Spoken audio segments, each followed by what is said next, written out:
that we have more documentations for students involved in incidents at the school sites. Because during my incidents, and it's like I feel unsafe right here because it's like the person who caused the incident is in the room and I don't feel safe, and you know why, Mr.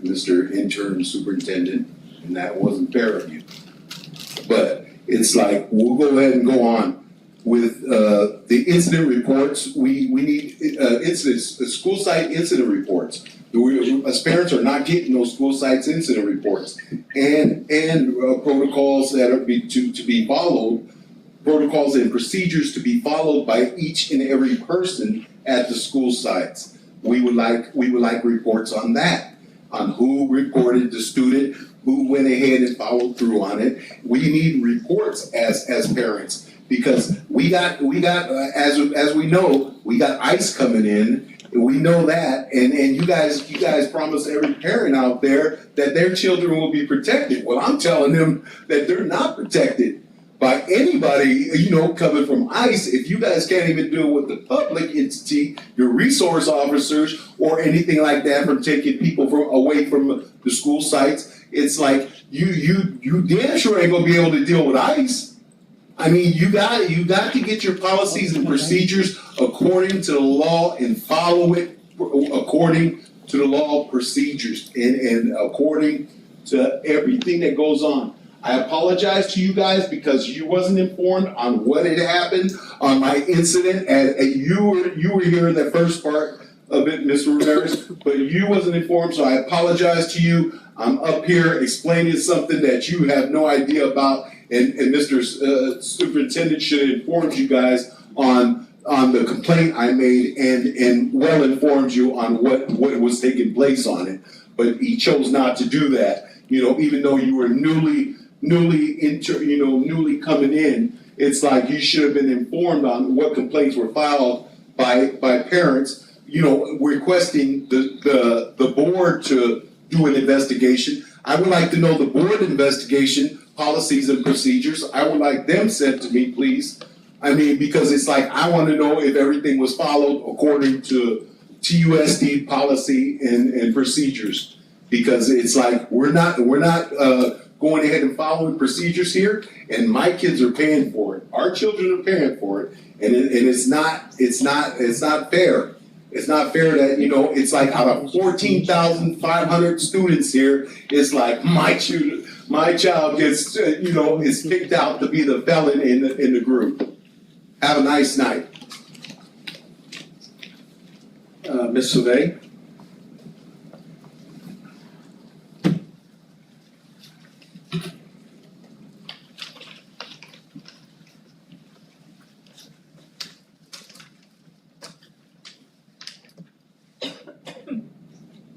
Good evening.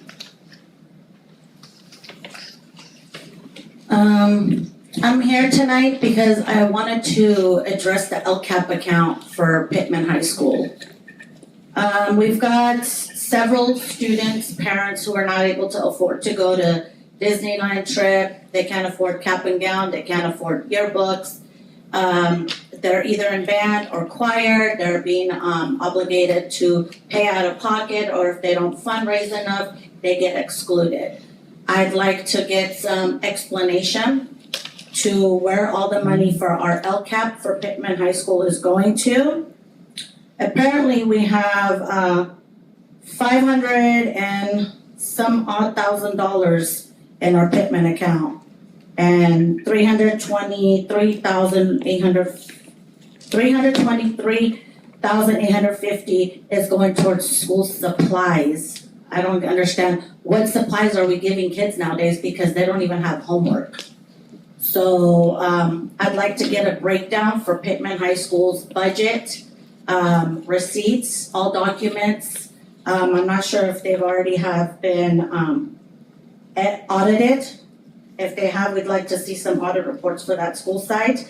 This parent engagement is only $1,000 out of $500-some thousand out of the LCAP account. And I'd like to know why. Why are parents only getting $1,000 from $500,000 towards the budget on the LCAP account, when we have more parents out there that need that money and the support?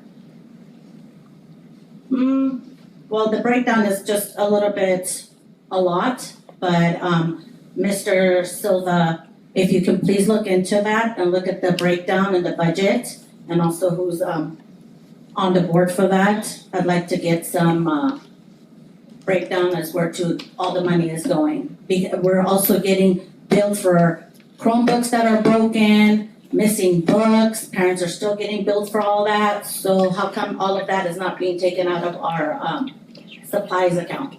Out of the $300 and something odd thousand that we have in that account? That's it, thank you.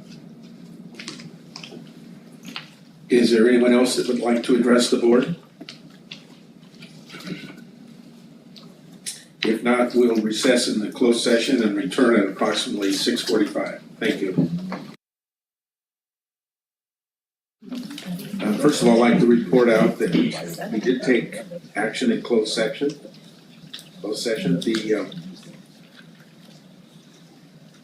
It was moved and seconded by the board to appoint Dave Laddick as district superintendent for the 25-26 school year.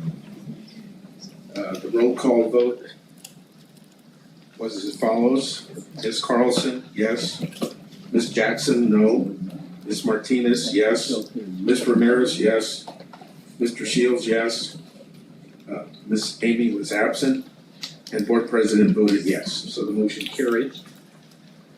This extra year in the position will give the 4 newly elected board members an opportunity to get to know Mr. Laddick and assess his performance as superintendent.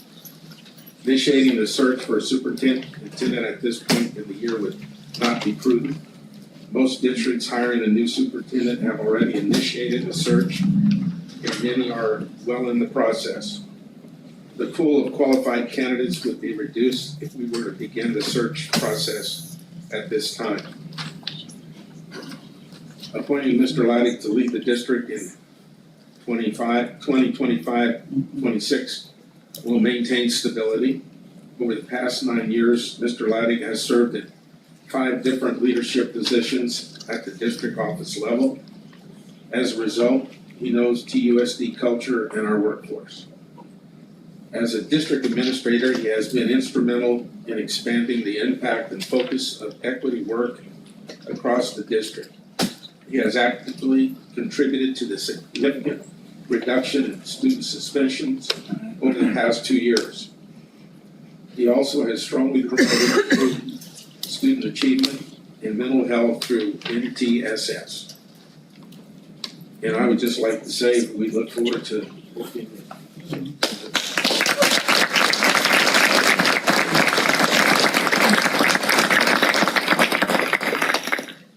Thank you, President Silva, and I just want to say thank you to the rest of the board as well. I once again I'm humbled and honored to lead this awesome district. I feel I have just some amazing relationships with a lot of people out here, even in the audience here this evening. I'm just looking forward to doing amazing things for our students. So again, thank you for the opportunity. Thank you, Dave. Inspiration tonight is Mr. Singh is going to lead us off here from Maderas Elementary School.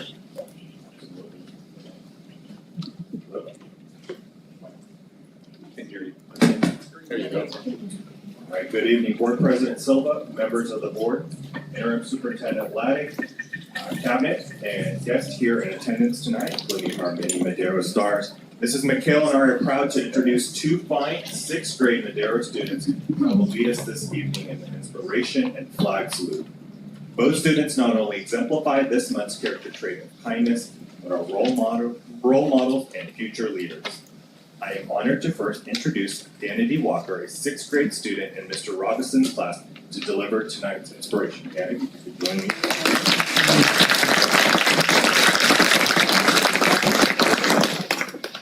Not only does Danity excel academically, but she is also the current Madera Student Body Vice President and is active in various school clubs and activities. Danity can be found leading our school's morning opening every Wednesday, where she demonstrates her superior public speaking skills. It's hard not to notice Danity's infectious smile and positive attitude that can bring a smile to everyone's face. Let's see. There we go. Her teacher, Mr. Robinson, shares, Danity exemplifies kindness, and I have an excellent example of her providing kindness to her classmates. We had a new student join our class who was new to the country. She speaks Turkish and very little English. Danity goes above and beyond to help her by using Google Translate to let her know what's happening and what to do. She even takes her Chromebook out to break so that she's there to talk to her during break. Outside of school, Danity enjoys theater and dance. She is a member of Taipa and has had roles in recent productions like Moana and The Jungle Book. Danity also enjoys playing basketball and spending time with her family, including her 2 siblings. Danity loves to read books, particularly in the fantasy genre, and shares that Harry Potter is her favorite series. So she shared with me she hasn't finished because she got a little scared. So Danity plans to attend Turlock Junior High School, where her dad is a teacher, and then likely Pittman High School, followed by, fingers crossed, an Ivy League college where she will pursue her dream of becoming a best-selling author so she can continue to inspire others in the world to make it a better place.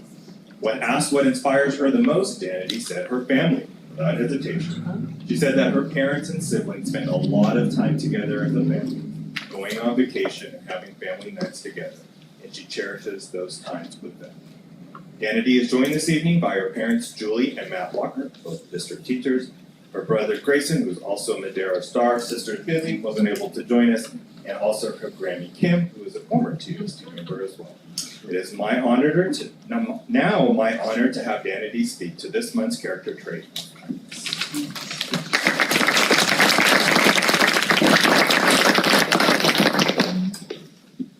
Hello, my name is Danity Walker. I am currently the Student Council Vice President at Madeira's and have been there since preschool. I have been a part of the Toolbox Club for years, and this is my 2nd year on the Superintendent Scholar Senate. I have a passion for spreading kindness and making others smile, feel included, and know that someone cares about them. I firmly believe in the ripple effect of showing kindness. I know that if I can be kind to someone and make their day, the chances of them doing that for someone else is high. I've received the Kindness Award a few times over the years, and today I'm here to talk about what kindness looks like on Madera's Elementary. If you ever have the pleasure of coming to Madeira's, you will notice that kindness is promoted everywhere. You would see signs posted around campus as reminders on how to be a star student, weekly assemblies, lunchtime events, promotional videos, and amazing adults modeling kindness everywhere you go. Every Wednesday morning, student council members such as myself put on an exciting morning assembly for the whole school, giving engaging speeches, encouragement, and reminders of expectations. This gives me such pride because as Vice President of Student Council, I am able to promote and model expectations. I feel privileged being chosen by my peers to represent the school, having great responsibility and practice public speaking. Lunchtime events at Madeira's are also amazing because they inspire and teach students things like how to be kind, show empathy, and to be there for one another. One of my favorite lunchtime activities is being able to write a kind note to a student or staff member and know that it will be personally delivered to them. I love our school videos because they are quick reminders on how to be kind. Most of our videos are taken by Pittman's video editing. They do an amazing job and everyone loves watching the videos. The high schoolers try in many ways to make us feel included and excited to be a part of the school district. The biggest advice I can give is that kindness is free. It takes minimal time and effort. That's right. It's free to ask someone to join your group. It is free to smile and wave at someone. Free to join a peer on the buddy bench. And absolutely free to teach others how you want to be treated. Just a sprinkle of kindness can inspire and even change people's lives. So I encourage everybody, let's sprinkle kindness like confetti, just like us at Madeira's Elementary. Thank you for your time.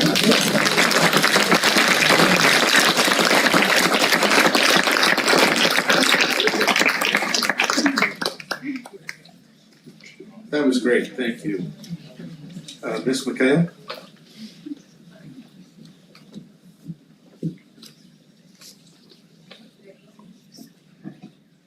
Good evening, Board President Silva, members of the board, interim superintendent Mr. Laddick, cabinet, and audience here tonight. I am honored to introduce Ivy Gear, a sixth grade student in Mr. Cackley's class, who will be leading us in the Pledge of Allegiance tonight. Ivy is a young lady with a heart full of kindness and a smile that lights up every room. Ivy is the type of student who goes out of her way to make others feel included and valued.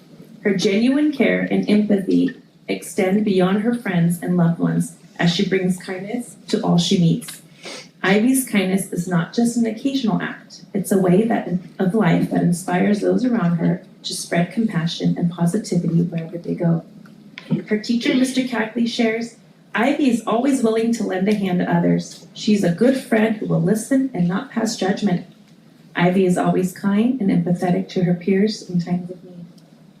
Outside of school, Ivy enjoys dancing, which she has been doing since she was just 3 years old, and of course, spending time with her family.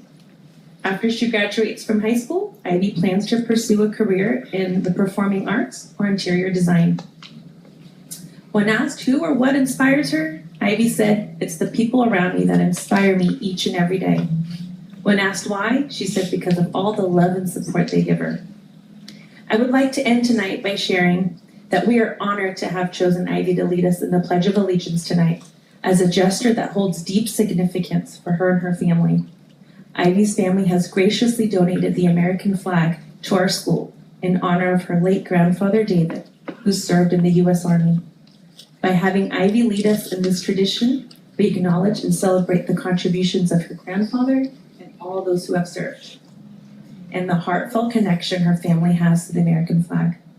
Ivy is joined this evening by her parents, Jason and Sose, her brother David, and a few other family members who are here tonight to support her. Ivy, will you please lead us in the pledge?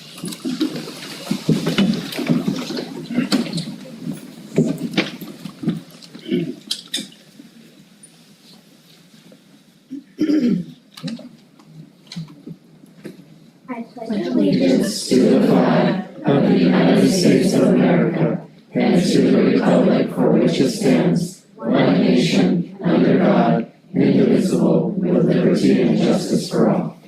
You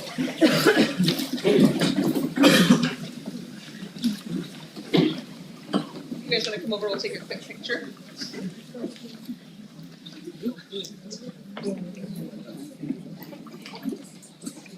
Grandma or mom and dad want to come? Where do you go to the camera? Unless you want to, like,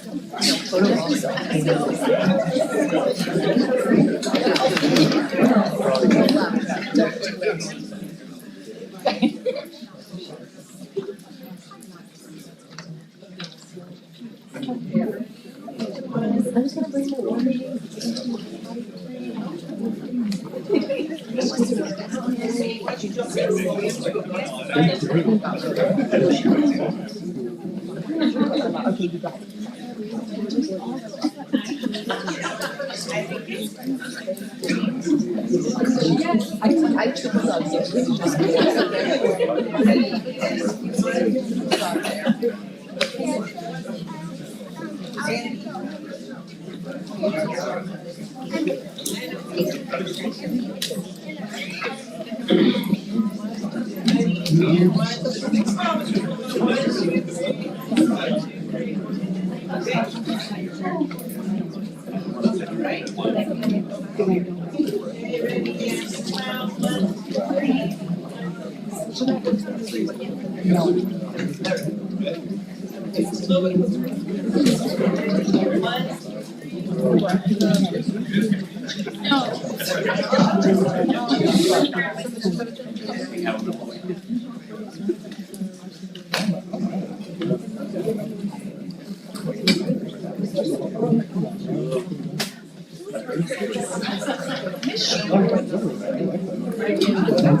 I'd like to thank Kennedy and Ivy for such a fine job this evening. Great job. Representing the school.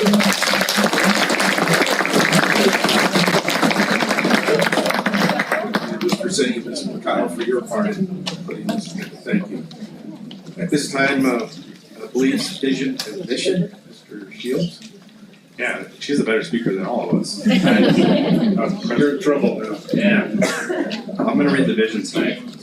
All students will become self-motivated, responsible citizens who graduate college and career ready.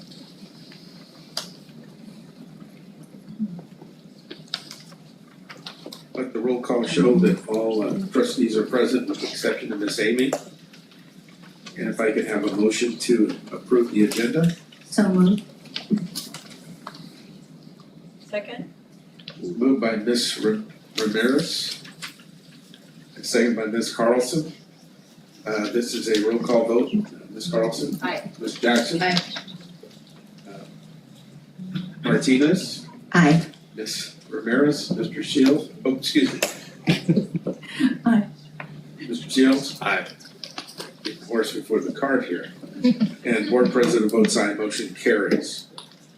At this time, we'll handle recognition for community donations, and we'll start with Dr. Klein. Is Ms. Freeman here too? I'm expecting updates about the games. I'm getting them. Okay. So, I'll stop everything in my. yeah, if you wanna send a note up here, we'll read it out, so, I'll text Riley can let you know. there you go. President Silva, members of the Board of Trustees, Superintendent Laddick, members of the Cabinet, student representatives, good evening. Turlock firefighters, number 2434, donated $500 to the boys soccer team, which will be used for the end of the season celebration for both teams. It's recommended that Board of Trustees accept the donation from Turlock firefighters, local 2434. For the Turlock Ice Soccer program. Once again, very grateful for the donation from our local firefighters.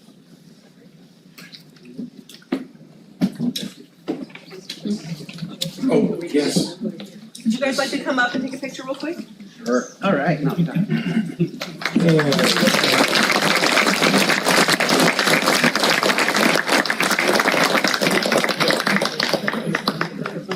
We're gonna stand with that, that's kind of the background. We'll go there. I think they're all with the chart. Creamer did, what about you guys? No. Oh.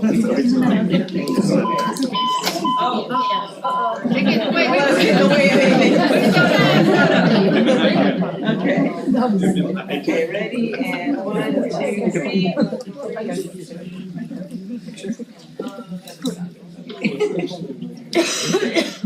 You got a round of applause for that.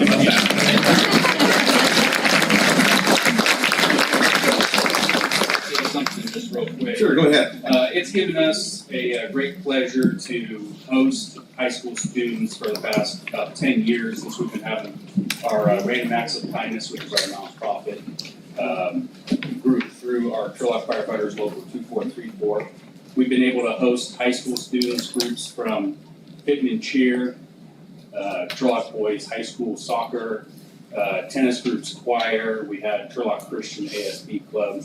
It's given us a great honor to have them come to our events, serve their community, and also network amongst the community. Many of our people, whether they're firefighters or community members, kind of find themselves reminiscing and kind of going back in time of when we may have played baseball or tennis or been a cheerleader at some point. No. But we're grateful to donate $500 like we did to Turlock High School boys soccer and then also Pittman High School cheer this year. So thank you very much.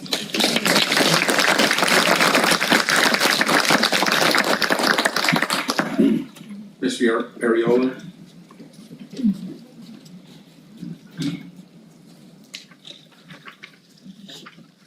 Good evening, everyone.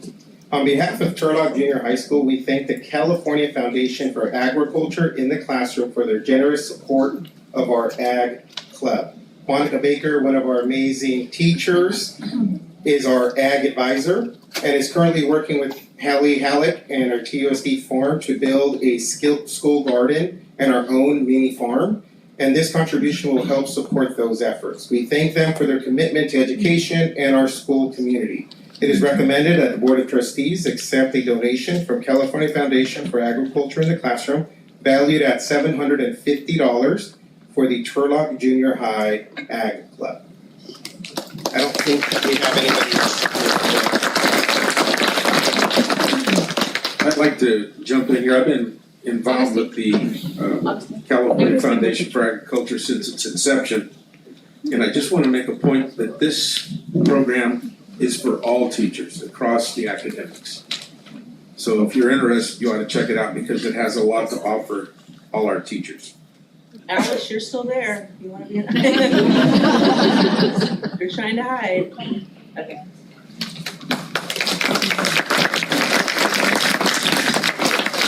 All right, I don't think Denise and Mike made it today, so we'll, in their honor, we'll just have the big check. There we go.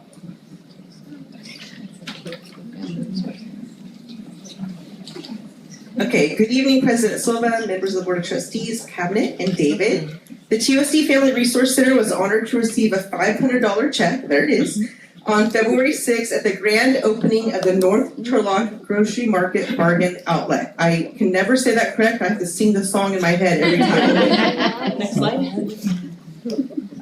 We first met owner-operators Denise and Mike Gupta last November when they reached out to ask if our FRC food pantry could pick up 20 frozen turkeys to share with TUSD families.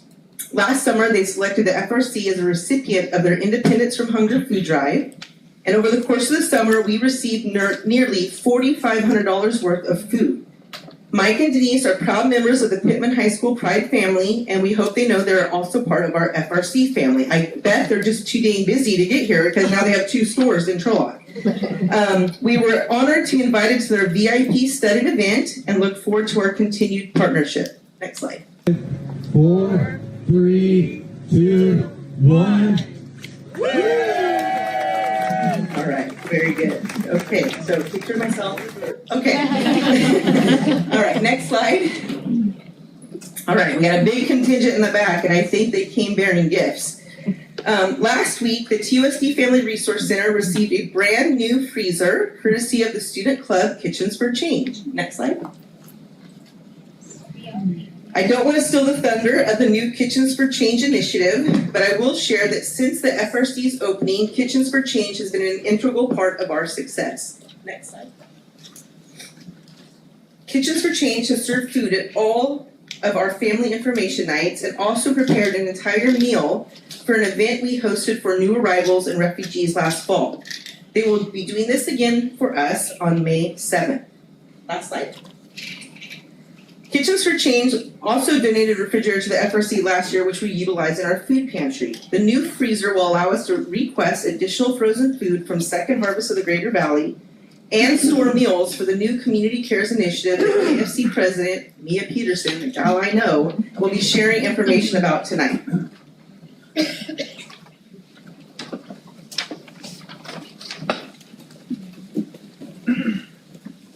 This probably can't go out afterwards.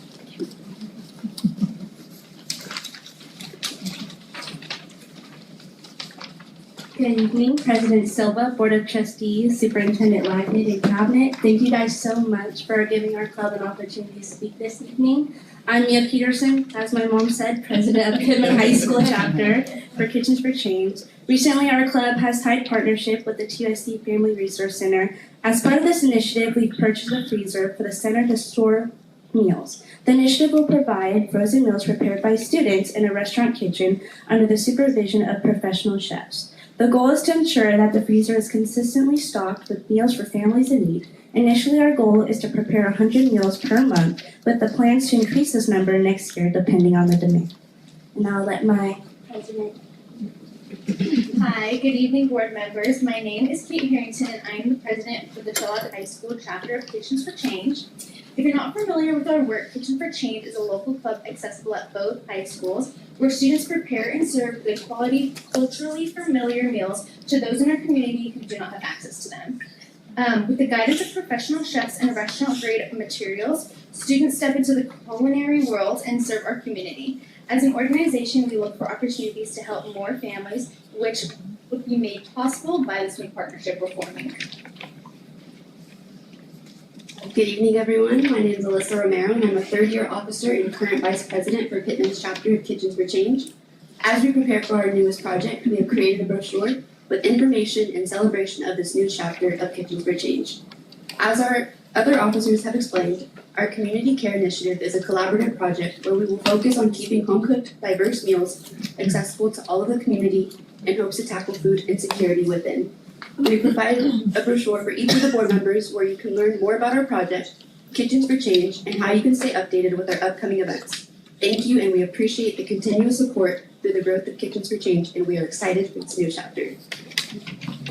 My name is Susanna Costa, and I am the Vice President for the Turlock chapter. Right here we have our signature Kitchens for Change cookies, because we know that sometimes it's hard to remember something up front, but we believe that food holds a special place in everyone's heart and always holds memories.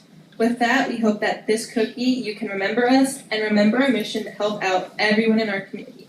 We hope that you enjoy the cookie, and thank you so much for your time.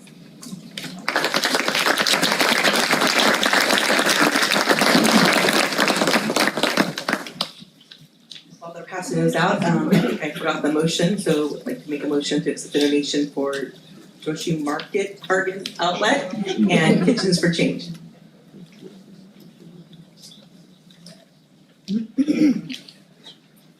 If I could have, thank you very much. I'll take that one.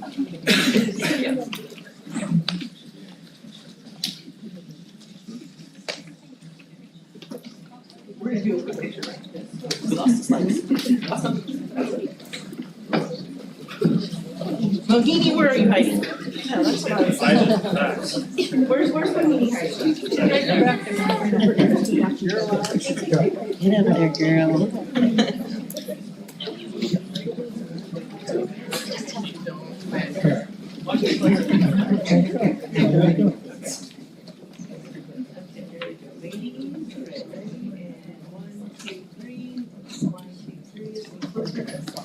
Okay, I gotta get one for Instagram. Let someone go lower in the front.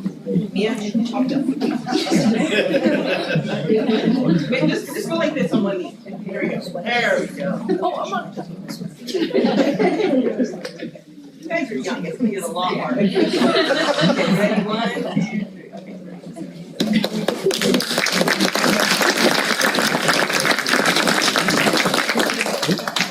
We'd like to thank Mohini and her crew for what fine work they do at Pittman High School. Thank you very much. Kitchen for Change is great. At this time, I'd like to, we could have a motion to recognize and accept the donations. Motion to recognize and accept the donations. A second. Moved by Mr. Shields, seconded by Ms. Martinez. All those in favor say aye. Aye. All opposed, nay. Board President votes aye, motion carries. Again, I'd like to thank everyone in the community for all this, and especially the cookies. Thank you very much.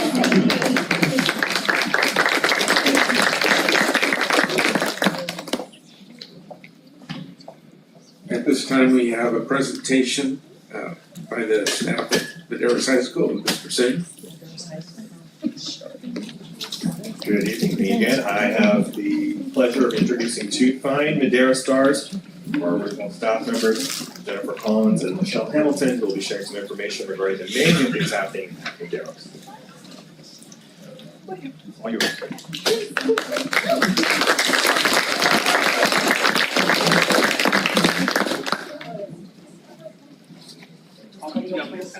Thank you. Good evening, Superintendent Laddick, board members, community members, and colleagues. I'm Michelle Hamilton. I am the 3rd through 6th grade reading intervention teacher at Madeiras. We are excited to share the amazing experiences that our students at Madeiras are experiencing. So we're going to start off with, at the start of the year, our 4th through 6th grade students were able to compete in the Madeiras Olympics in honor of the Summer Olympics that had taken place. There are some slides of some of the events that they took place in. So there was our opening ceremonies, as well as a distance throw and some relays. So lots of events that they got to take part in, they had lots of fun with that experience. Next, of course, was the start of Hello Week, another great start to the year. Students greeted classmates at the gate and provided lunch activities geared towards building new and old friendships. Next, our transitional kindergartners did some social emotional learning. What better way to understand their emotions by going through media such as the Inside Out characters, where they dressed up as their favorite character. Also new to the school this year was Madeiras University. This night gave parents the chance to come to school and receive resources to support students and create a strong community environment to open up the door for great communication between parents and staff. Additionally, our PBIS implementation, Lunch with Our Administration, has been a very popular incentive for our students. They are able to earn Starbucks and then they turn them into our Star Store where they are able to have lunch with our administration, and we've also added a couple staff, there's some managers, them all having lunch together. They wanted also to add in our custodian. They really enjoyed it. Another initiative is our perfect attendance. So we've had the opportunity to provide some treats, popcorn, hot chocolate, some gift cards to John's Incredible Pizza for our students who are coming to school every day on time. Next is our, we do it weekly, so. All right, and finally, our 4th through 6th grade students have had some experiential learning as they walk through history. This program was provided to our students through a parent fundraising and our parent-teacher association. So our 4th, 5th, and 6th graders all got to participate in this. Part 2. I'm Jennifer Collins, 5th grade teacher at Madeiras. I'm gonna try to do this without my glasses. I'm in denial. At Madeiras, we like to create some leadership opportunities for every one of our students, and we do this by pairing up our primary and our upper grade classes to create a tight-knit community for students. It's a wonderful opportunity for our primary students to have an older student to look up to, and what an amazing chance for our upper grade students to model good character for our young students. And then they see each other all around campus, and they're like, hey, there's my big buddy. They love it. Traditions are also very important at Madeiras. We fill our times with holiday crafts for families. We come together as a community for fun and laughter, and you'll see some examples of our Sweets with Santa night, cookie decorating, pictures with Santa, hot cocoa, and crafts, which were provided by our PTA. We have singing and caroling with the whole school. And that's how we wrapped up our 2024, and as an entire staff, one of our favorite traditions is singing the 12 days of Christmas as a staff, and every year it gets a little bolder and a little crazier. You will also see some study trips that we have attended. 5th grade went to the Great Valley Museum, excuse me, and TKK went to the Pumpkin Patch. We would like to thank the district for providing these opportunities for our students. Oh, there we go. And then Student Council. Student Council has been doing an amazing job with taking on leadership roles at school. As mentioned earlier by Danity, they run our entire morning assembly. They meet every Wednesday, but they also meet with our administration on a regular basis to discuss concerns brought forward by the student body. It is their job to take pictures during the assemblies, and we captured a few for you. This year, they were already able to meet with the Pittman FAST team, and they got some information on what leadership looks like and what the leadership role, how it continues to junior high and high school, what paths to take, and what how to keep involved in student government. Tomorrow, we are super excited because Mayor Blueback is coming, along with Chief Hedden, the Deputy Director of the Public Works, Karen Packwood, and then the Deputy City Mayor, Sue Orangio, I think is how you say her name. I just asked, that's why they're coming. And then our transitional kindergarten started 2025 by ringing in this school year with a parade. They're so cute with their little dragon up there to welcome spring. And then finally at Maderos, we're looking forward to our annual talent show and open house to celebrate all we have learned during the 2024-25 school year. We hope that every one of you will attend, and of course, we will finish the year with as much energy as we started. Thank you so much for your time, and we hope you enjoyed our presentation.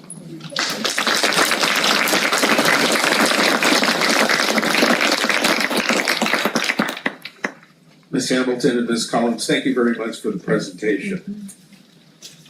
Before we continue on with the meeting, if the students and parents would like to be dismissed, you're welcome to stay for the meeting, but I know it's a school night, and so if you would like to be excused, that's fine. Sure. Or you can just. Oh, I thought I was gonna catch it. Okay. It's right here. I should have done that picture. Can you get IDs back? Oh, I already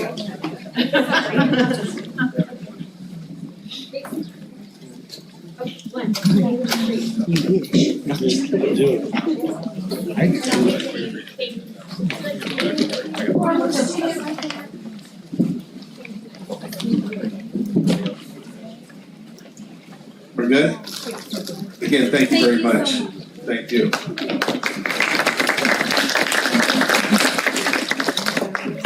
Next item one, information item, Mr. Gordon.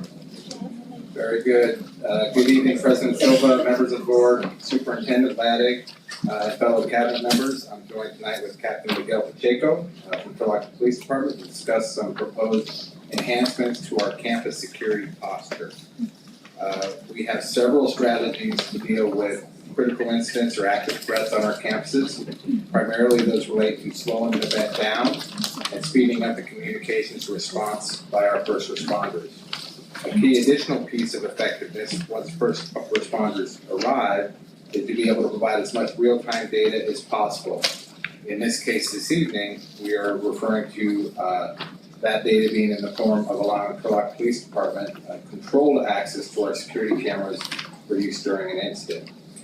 We have reviewed a few different platforms that would help us provide that real-time information to the Turlock Police Department, including a product called ActiveNet, which some of our neighboring districts may be moving towards. In fact, I think you might even see an article in the newspaper about that coming up. We did have conversations with our counterparts at Turlock Police Department and determined that ActiveNet would not be the most effective solution here in Turlock.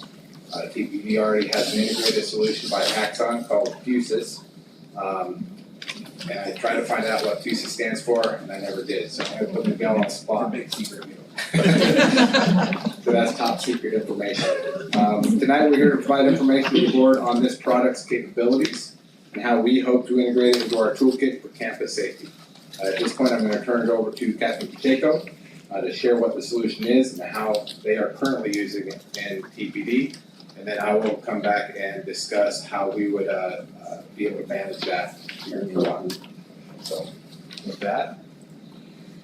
Good evening, board, superintendent, and school representatives. Thank you for having me. My first time at a board meeting, but do a lot of talking with city council. My name is Miguel Pacheco. Assistant Superintendent Gordon said I'm here as Captain Turlock PD. Been here 25 years serving this committee. I currently run investigations. Part of my assignment in my work division, managing it, is essentially technology and crime fighting software. We're going to talk about a few things today. If you have ever heard the term real-time crime center, if you can picture like on your TV shows, a room where we watch everything and all the data points are coming in, that's not necessarily what this is. Turlock PD, the size we are, we don't have staff dedicated to just information flow, but we're trying to get it into the hands of our first responders. That's what's important. Every call we go to, every case we investigate has tech assigned to it. And actively engaged threats in our community happen so quickly that we have learned through many incidents that information is power for our first responders, and a lot of good speeches here, and unfortunately I'm talking about some bad what ifs, but if you can only imagine, like I said, 25 years here, we've seen lots of things. So what this program is, it's about safety, and it's safety for the kids. What it is not, and it is absolutely not, it's not a surveillance tool. This is incident driven to get our first responders the information they need to engage a threat or disturbance and it's not just the school program, but businesses across the community. So FUSIS 1,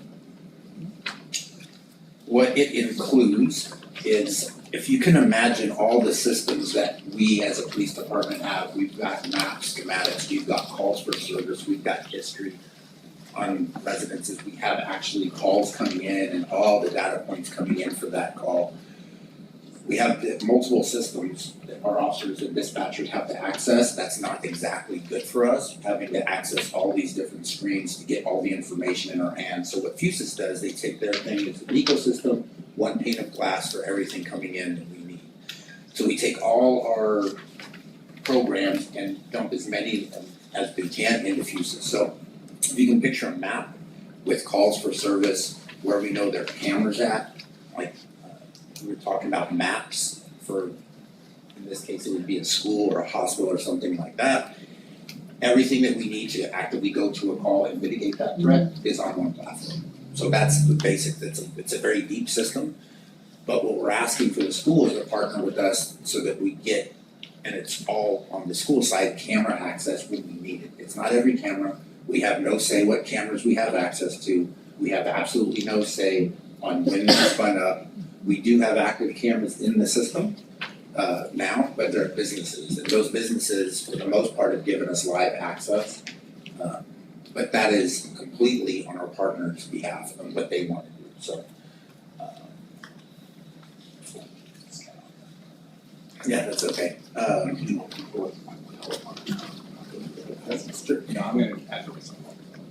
So FUSIS 1, what are we requesting access? The system can integrate cameras from private commercial buildings like we talked about, tactical advantages, and it mitigates threats. So if you can imagine a call coming onto campus of someone coming onto campus or an act of violence, we will obviously send staff immediately, but we lose time when we don't know where that person is. We do have staff that can access the system and look and try and track where that threat would be. We have robust policies in place, and I think Gordon's going to talk about the auditing that's in place. Besides policy, there's also fail-safes, and there's no way your cameras have been accessed by people's staff. So I'm going to turn it over to Mr. Gordon, but I'm around for any questions you may have. Very good. So, like I mentioned earlier, our big focus right now for campus safety for critical incidents is to slow down the event with things like perimeter fences, single points of entry, locked doors on all our classrooms during education time, and then increased communication and speed of response by Turlock Police Department. So we have SROs on our campuses. We have police radios at every one of our school sites, so they can immediately, if we do have a critical incident, they can immediately get on that police radio, make a phone call to dispatch. Every officer in Turlock will hear that, and they will be responding in real time immediately. But once they get there, they're kind of blind until they see something or are told where something is happening. So with this, it would allow us to give Turlock Police Department real-time access to some of our security cameras during an emergency event. It integrates into our cameras into their current ecosystem for emergency response. Like Miguel mentioned, they already have a system that brings all this data together that they're trained on, they're experienced, they use it every day. So adopting this type of a system that would just take our cameras and pull it into their current system that they're familiar with would be a much, much more effective solution in Turlock than some of the other products that we've looked at. It does allow critical information such as maps, photos, emergency operation plans, floor plans, etc. To be integrated into their system. So this FUSIS 1 has data points that they can pull up, contact information, floor plans, and things like that. Currently we have our emergency operation plans we share with them, but it'll be much more robust in the future. The way it works is there's a server basically that would install on our data network. So it's on our premise in our data center on our network. This particular device would allow up to 180 cameras to be fed into it. And then it's completely managed by TUSD. So Robert and his staff completely manage this system. in today's day and age, with things that are going on in the community, there's obviously concern about overreach of access to information. So that's why I wanted to reassure the board and cabinet and the public that this type of a device is 100% controlled by TUSD. So a couple of FAQs that folks might have about it. Will the Turlock Police Department have real-time streaming options? The answer is yes, with conditional access. We will have the ability to, for example, only allow them to have access during school hours, if that's what we choose to do, versus 24 hours a day. We will have access to select, we will obviously partner with them to select which cameras. The last thing we want to do is overwhelm them with 900 cameras in TUSD that, a camera just points at it's a random restroom door to see if there's access to that restroom. That's not what we want to do. We want the main views of the campus where they can very quickly and easily get a really quick overview of what's happening on the site.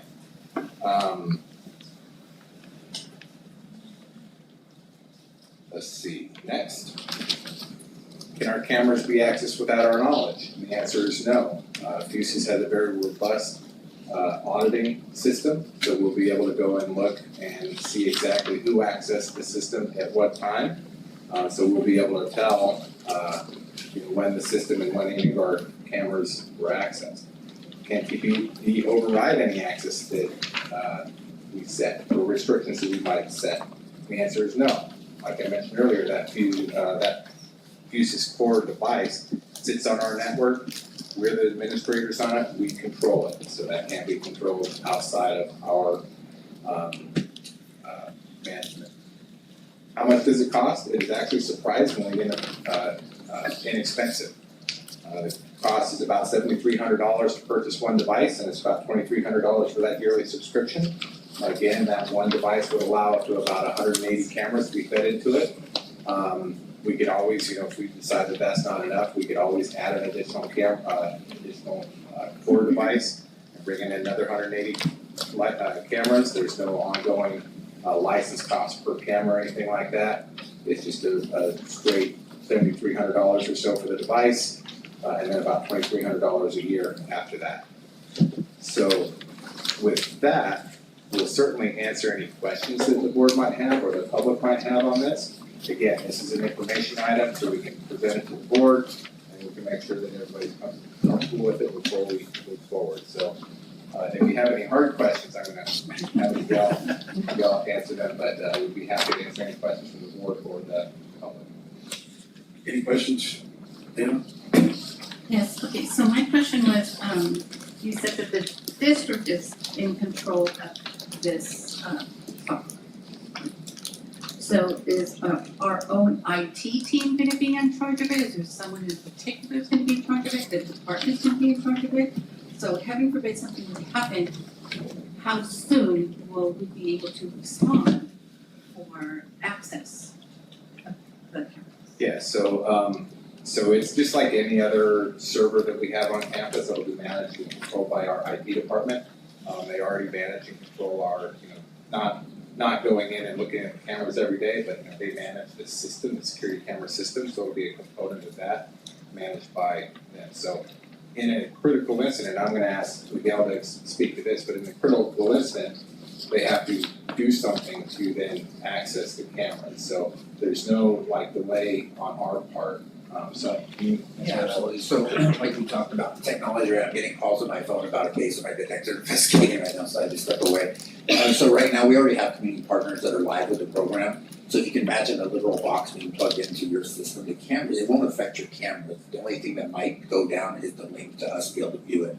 When that happens, FUSIS has a team that we work with to resolve our connection to the camera. And there's alerts, so that if a camera goes down, we on our end know it, and the school board, and already talking with FUSIS, you'll have your own mini operating system, so you'll know as well if the connection to us has been broken. So IT would be involved, but FUSIS team would also be involved on just restoring that link so it's viewable, right? Because God forbid we need it and the camera's down, so there is a notification that would come out if that link is broken. You have to put it in incident before we can access Yes, that is an absolute setting if the district wants to where we only have access if there's an incident on campus or near campus, again, a distance that the district would choose. Some of our partners now, we just have access to it for, if it's a convenience store or something, we need that when we need it and we just have access to it. But if the board chooses to only allow us access when there's an active call on campus, that is certainly something FUSIS can do and have done for other schools. Ms. Martinez? You mentioned other community, partners. Are they within other districts? Are other districts, promoting this? Because I'd like to get some more research on pros and cons on this. Yeah, there are businesses, obviously no other school district in Turlock, but in Turlock, no. No, in Stanislaus County, are there other, partners within other districts that are promoting this? No other school districts in the county that I'm aware of, but Los Angeles has some schools on board. Ontario and Beverly Hills all have their schools on board or are currently on boarding the system. So hypothetically, if the district was to run it, then this is a question to the district, would somebody that would need to obtain Public Record Request Act, would they be able to obtain this type of data? Yeah, you could reach out to the school district independently and it would be up to them what they would release. And yes, FUSIS is, it's passed at school board meetings just like this, and that's open to obviously Public Record Act requests. So without speaking for those districts, I'm sure you can get some information on how it's working. And if the board continues on, we can obviously get a more in-depth list of things. I would like that data, thank you. And I wanna follow up on the question about public records request because this doesn't change our security camera system or our policies. Our milestone system with all of our cameras still feed into that system. What it does is it creates a separate screen from each camera that we identify and sends it to this spot. So our process and our policy for requesting access to a video of some incident, if it's appropriate to share that, will not change. Okay. Ms. Carlson? I just want to say that I really appreciate the effort to increase the speed with which first responders are able to get on campuses to the exact spot where we need them to be, because we know, God forbid we have a critical incident, but time is of the essence. And so, so to me, this puts student safety at the forefront, and it gives us just a little bit more, it provides a little bit more speedy access to the people who need to get where danger might be happening. And so I appreciate the initiative, and I appreciate centering student safety. I respond to that as well. Thank you for the comments. We technologies that are evolving, right? The investment that we as your police department have put in this has been robust. I'd say we've had this system for about a year at significant financial cost for the city. That's how much we believe in the system. Years ago, I was running the incident that was not an active shooter here at one of our high schools, but obviously at the time we didn't know that. God forbid that happens without this system or access to the cameras, we would have done just like we did and tried to methodically, quickly clear the campus, but this would have, it'd be a game changer in our opinion, right? So thank you for the comment. It is about safety, and we view it the same way. Can you actually, because I did get to experience that happen, can you explain why this would be, more specifically, why this would be a game changer? Yeah, absolutely. In that instance? Yep, Yeah, so- 'cause I'm assuming that this is gonna give them, your eyes and ears are on the ground, on campuses to Right, police. so the web link that set it is, it's internet based, but it meets all DOJ standards, so just all the systems that you run have to go to the Department of Justice, there have to be certain, I'm not a tech person, so I apologize to the IT people in the room, but there are certain levels of encryption that have to take place. FUSIS has met all those, we've got their DOJ approvals. So on that incident, when I was running it from the command post, we literally had paper maps of the schools and we're putting teams where they need to be. We had this system, every command staff member, sergeant, and entry team member on that incident would now have it on their phone, laptop, so I can in real time see, God forbid, someone is doing threats of violence or actual violence on the campus, we can see them. And we don't need to start clearing wing by wing, we just go to the threat. If we hear screams or something, we're trained to go towards that, but if we have actual video, then obviously everything goes away except addressing the threat. there's no way to do that right now. We have drone technology and all these things, but to get the assets out there in a timely manner, seconds matter. And with this system in place, it's already there. We hit a button and it spins. We've seen it in businesses. There is no lag time. I didn't believe it until we started seeing it in real time in our community, and it works. I also want to follow up on a couple items from Ms. Carlson as well as Miguel. So as Miguel shared this, the city has invested a tremendous amount into the Fusus One ecosystem. And correct me if I'm wrong, but I believe, if we did have a situation and they deployed drones and they have their body cams and all that stuff gets fed into the same system. So it would just add additional eyes into that environment. But the city's invested a tremendous amount into the Fusus One platform. If we were to go our own on that active, active VNet, which some of our other districts are going, we've actually got them quoted, it would be about $325,000 upfront and then about $80,000 per year ongoing. And again, that would be a system that the TPD is not accustomed to using. So for $7,500 for us to just buy our component and include in there is a surprisingly large savings for what I believe will be a more effective solution for our district, not for every district, but for our district. Mr. Shields? Yeah, I mean, I completely agree with you, Courtney. It makes a lot of sense, right? To be in line with the local law enforcement, that's gonna be the first responders, that makes the most sense, right? So one of my questions has to do with, we talked about that switch, right? When it switches over from being only to USD use to then TPD has access to it. And I think Ms. Ramirez had a little bit of a question about it, and I don't know if it got answered necessarily, because what I'm thinking of is when one of our IT members is out to lunch, and there's an incident on campus, and there's nobody in the room to press the button to switch. Is there a button to switch, or is it an automatic switch when TPD has a call? I mean, what's that system? Many options. So many options. One, just open access to, obviously we'd be proponent that, they get the sensitivity involved, I'm not trying to tell you anything, but we just need it when we need it, right? The best, safest way is just having our access open, and there is a robust audit log. You will not, there's no way to hide when someone looks at you. Let's put it that way. We have no control over it, and Fusus put a lot of money into making no override capabilities for their partners for situations just like this. If you don't go that route, there is an option where if there's an active call through our dispatch center, at, let's say you put it at, I don't know, Turlock High School, if there's a call at 1600 East Canal, the ghost camera could open to us until the resolution of that call, and then they close. It doesn't even mean we access it, it just means we have the ability for the duration of that call.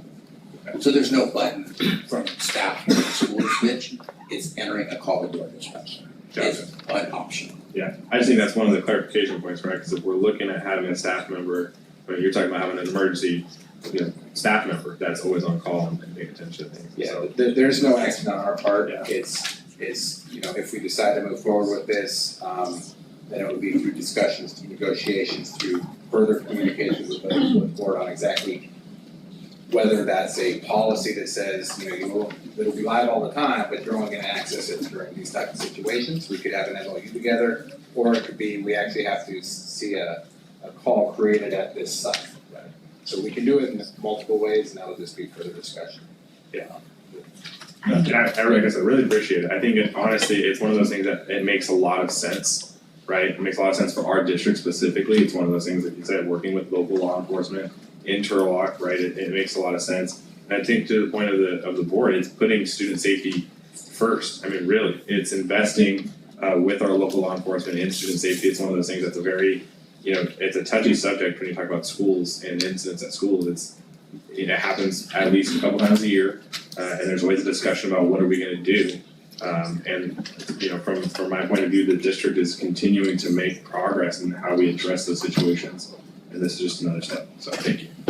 Are there any other questions or comments from the board? From the public? If not, I'd like to thank Captain Pacheco and Mr. Gordon for the fine presentation on this information item. Thank you. Now we have Superintendent Laddick, his report. Being President Silva, members of the board. And Health and I kicked off our spring scholar sessions at Wakefield last week, where students shared exciting updates and meaningful feedback about their school experience. They highlighted recent changes, including their new Wildcat Den as part of their incentives program and a new kindness challenge. Students also provided thoughtful suggestions for school improvements, including adding more sports, career preparation classes, a book club, and a trash pickup club. We also celebrated Wakefield's commitment to cultural appreciation through events like holidays around the world, Chinese New Year celebrations, folklorico performances, Dia de Muertos, and Black History Month. They also expressed excitement about special activities like art class, market day, and fun Fridays. They feel supported by teachers and staff through a morning joke from a teacher or guidance from the school counselor during difficult times, or the safe spaces teachers create for them to express their feelings without judgment. I know I say it often when I talk about these scholar synods, but I do have to share that food comes up often with these kiddos. And I promised one young fellow that I would pass on the request for French fries. His peers around the Senate table kind of were like, yeah, right, it's too much grease and salt. So, but I did tell him I'd pass that on, so Jennifer, if you're here, maybe you can find something that's grease and salt. So if you're not here, Barney can pass that on. All right.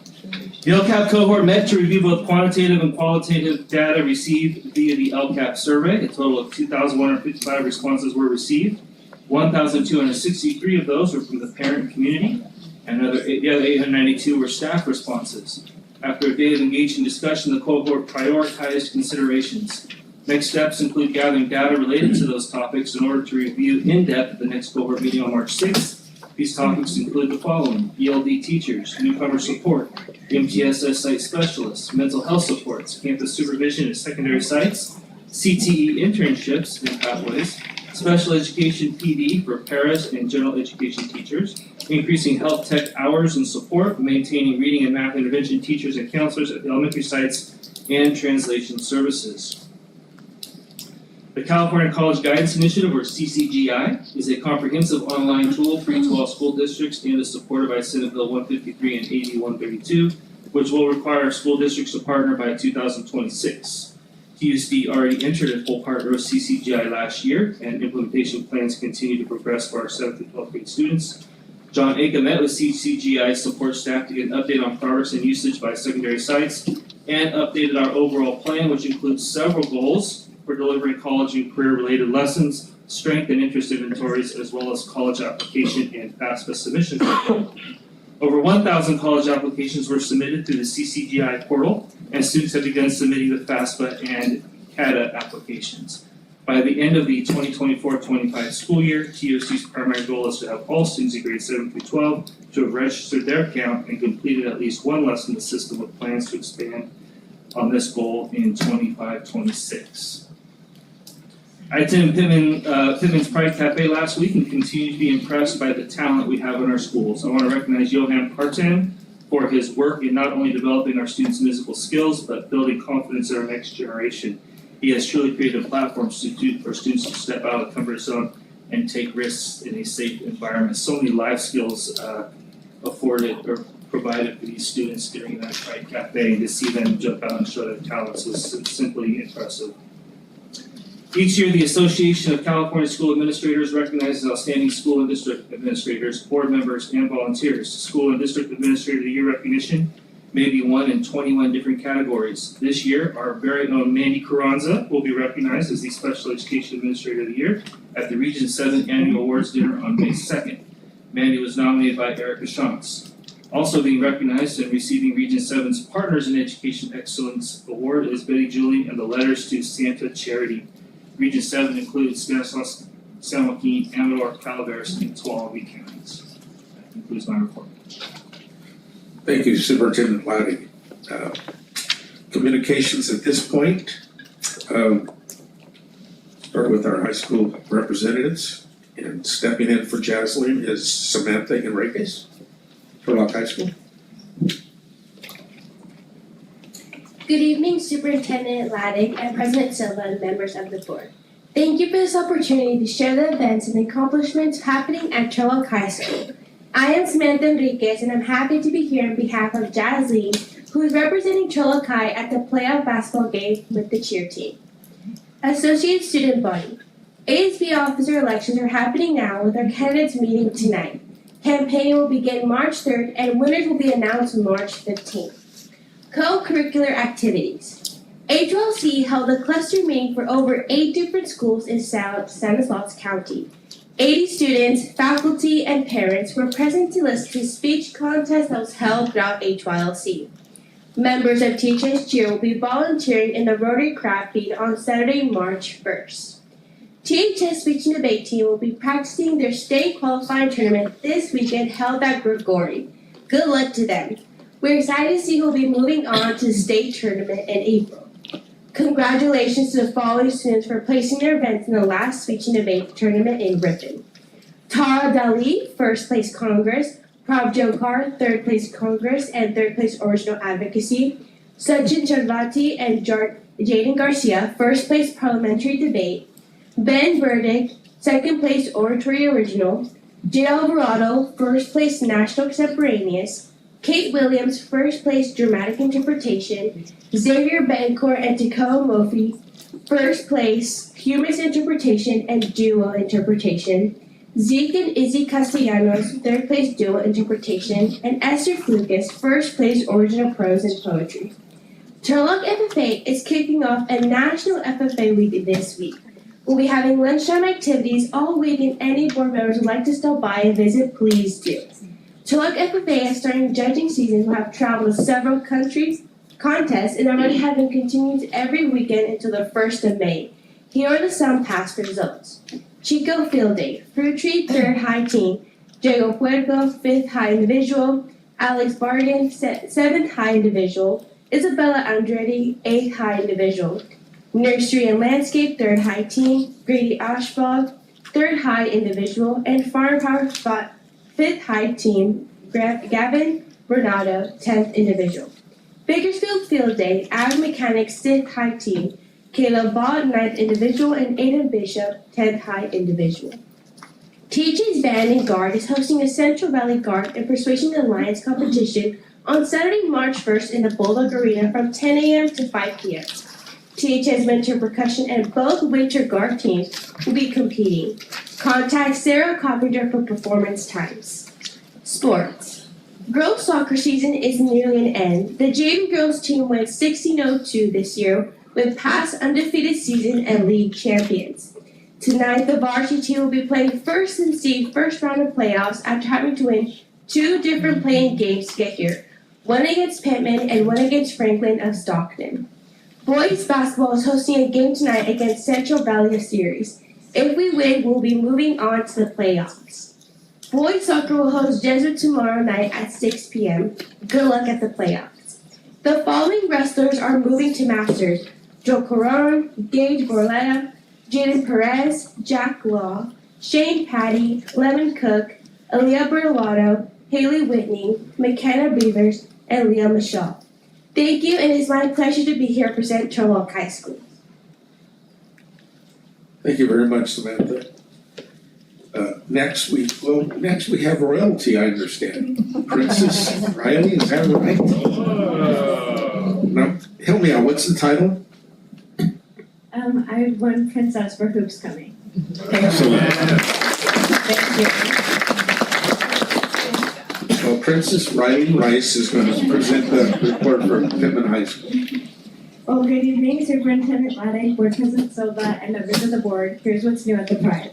Love Pittman is a month-long celebration of kindness and positivity on our campus and community. There will be several events that acknowledge all of the awesome people and all they do for our students. Be sure to spread kindness to others and remember someone at Pittman loves you. Hoops Coming was a fun week leading up to the pre-game party, game, and crowning our winter royalties. Congratulations to King and Queen, Gia Boyd and Sincere Sanders, and Princess and Prince, Riley Rice and Michael Perez.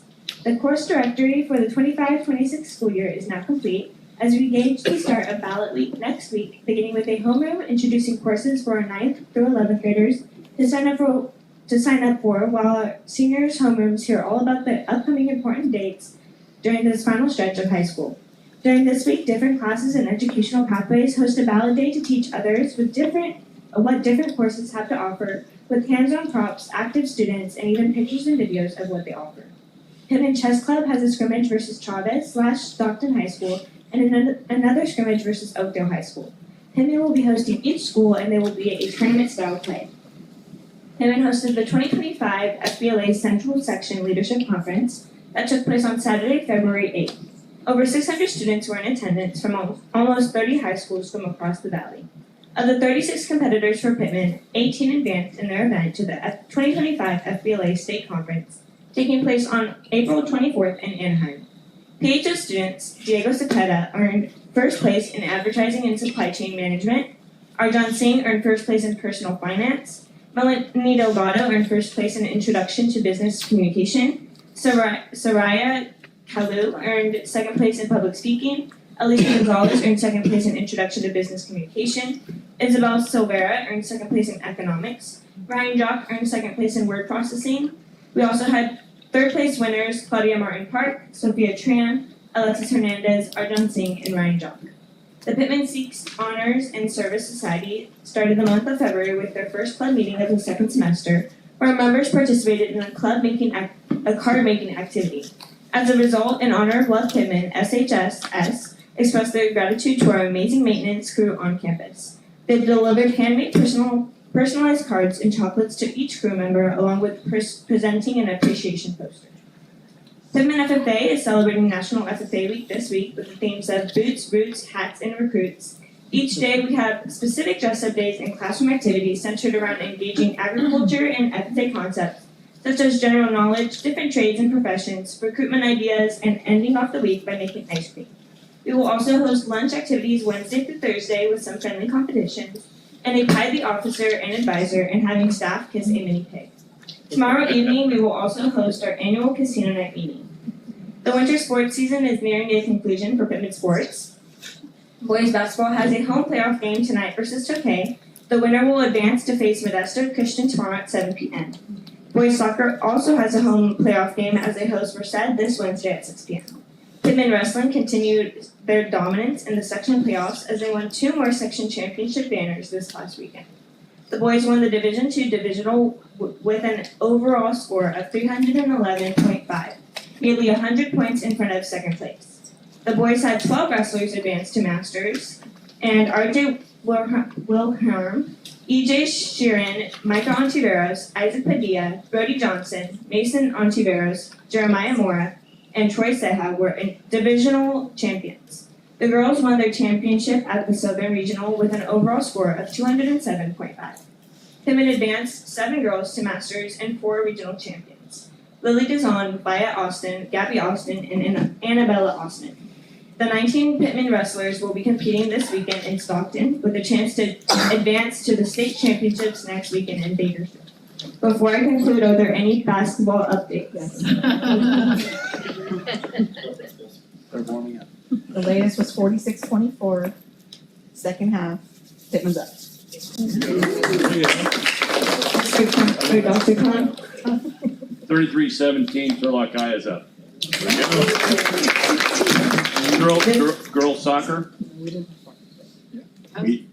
We played up at Del Oro, and unfortunately, we played a very great game. Unfortunately, we didn't win. 0-3. Del Oro's got our number, right? And that's what's going on. For now. Well, this concludes my student report for the evening. Thank you very much. Thank you very much, Princess Rice. Mr. Silva? Excuse me, Silva, can I just say, I mean, talk about winter sports domination, guys, like, that's awesome. Our wrestling team at Pittman High, both boys and girls section champions, that's awesome. That's legit seriousness. And Turlock High to have both teams in basketball playoffs, that's really cool. I don't know, I'm a sucker for sports, especially high school sports. I played a little bit, but I was not nearly as good as these kids are, and this is really, really cool to see. Announcements at this time, February 27th, TUSD Board of Trustees special meeting, Educational Services Workshop. Saturday, March 1st, special meeting Board Governance Workshop. Monday, March 3rd, a special meeting Board Tour. Cunningham, Earl, and Turlock High School. And then our next board meeting, Tuesday, March 4th, here at this location. Next is the consent calendar. Are there any questions or comments about the consent calendar?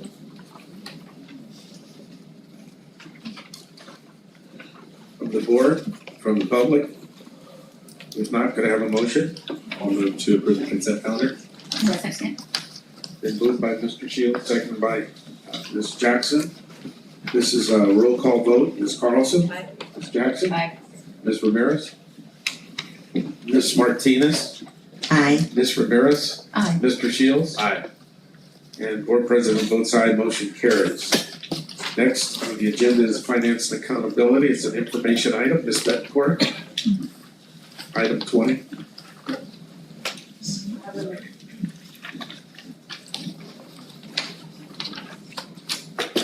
Right. Good evening. Tonight I am here to present the required mid-year LCAP update for Turlock Unified School District. So, as a reminder, Senate Bill 114 from 2023 added a requirement that all local educational agencies present a report on the annual update to the Local Control Accountability Plan and budget overview for parents on or before February 28th at a regularly scheduled meeting of the board.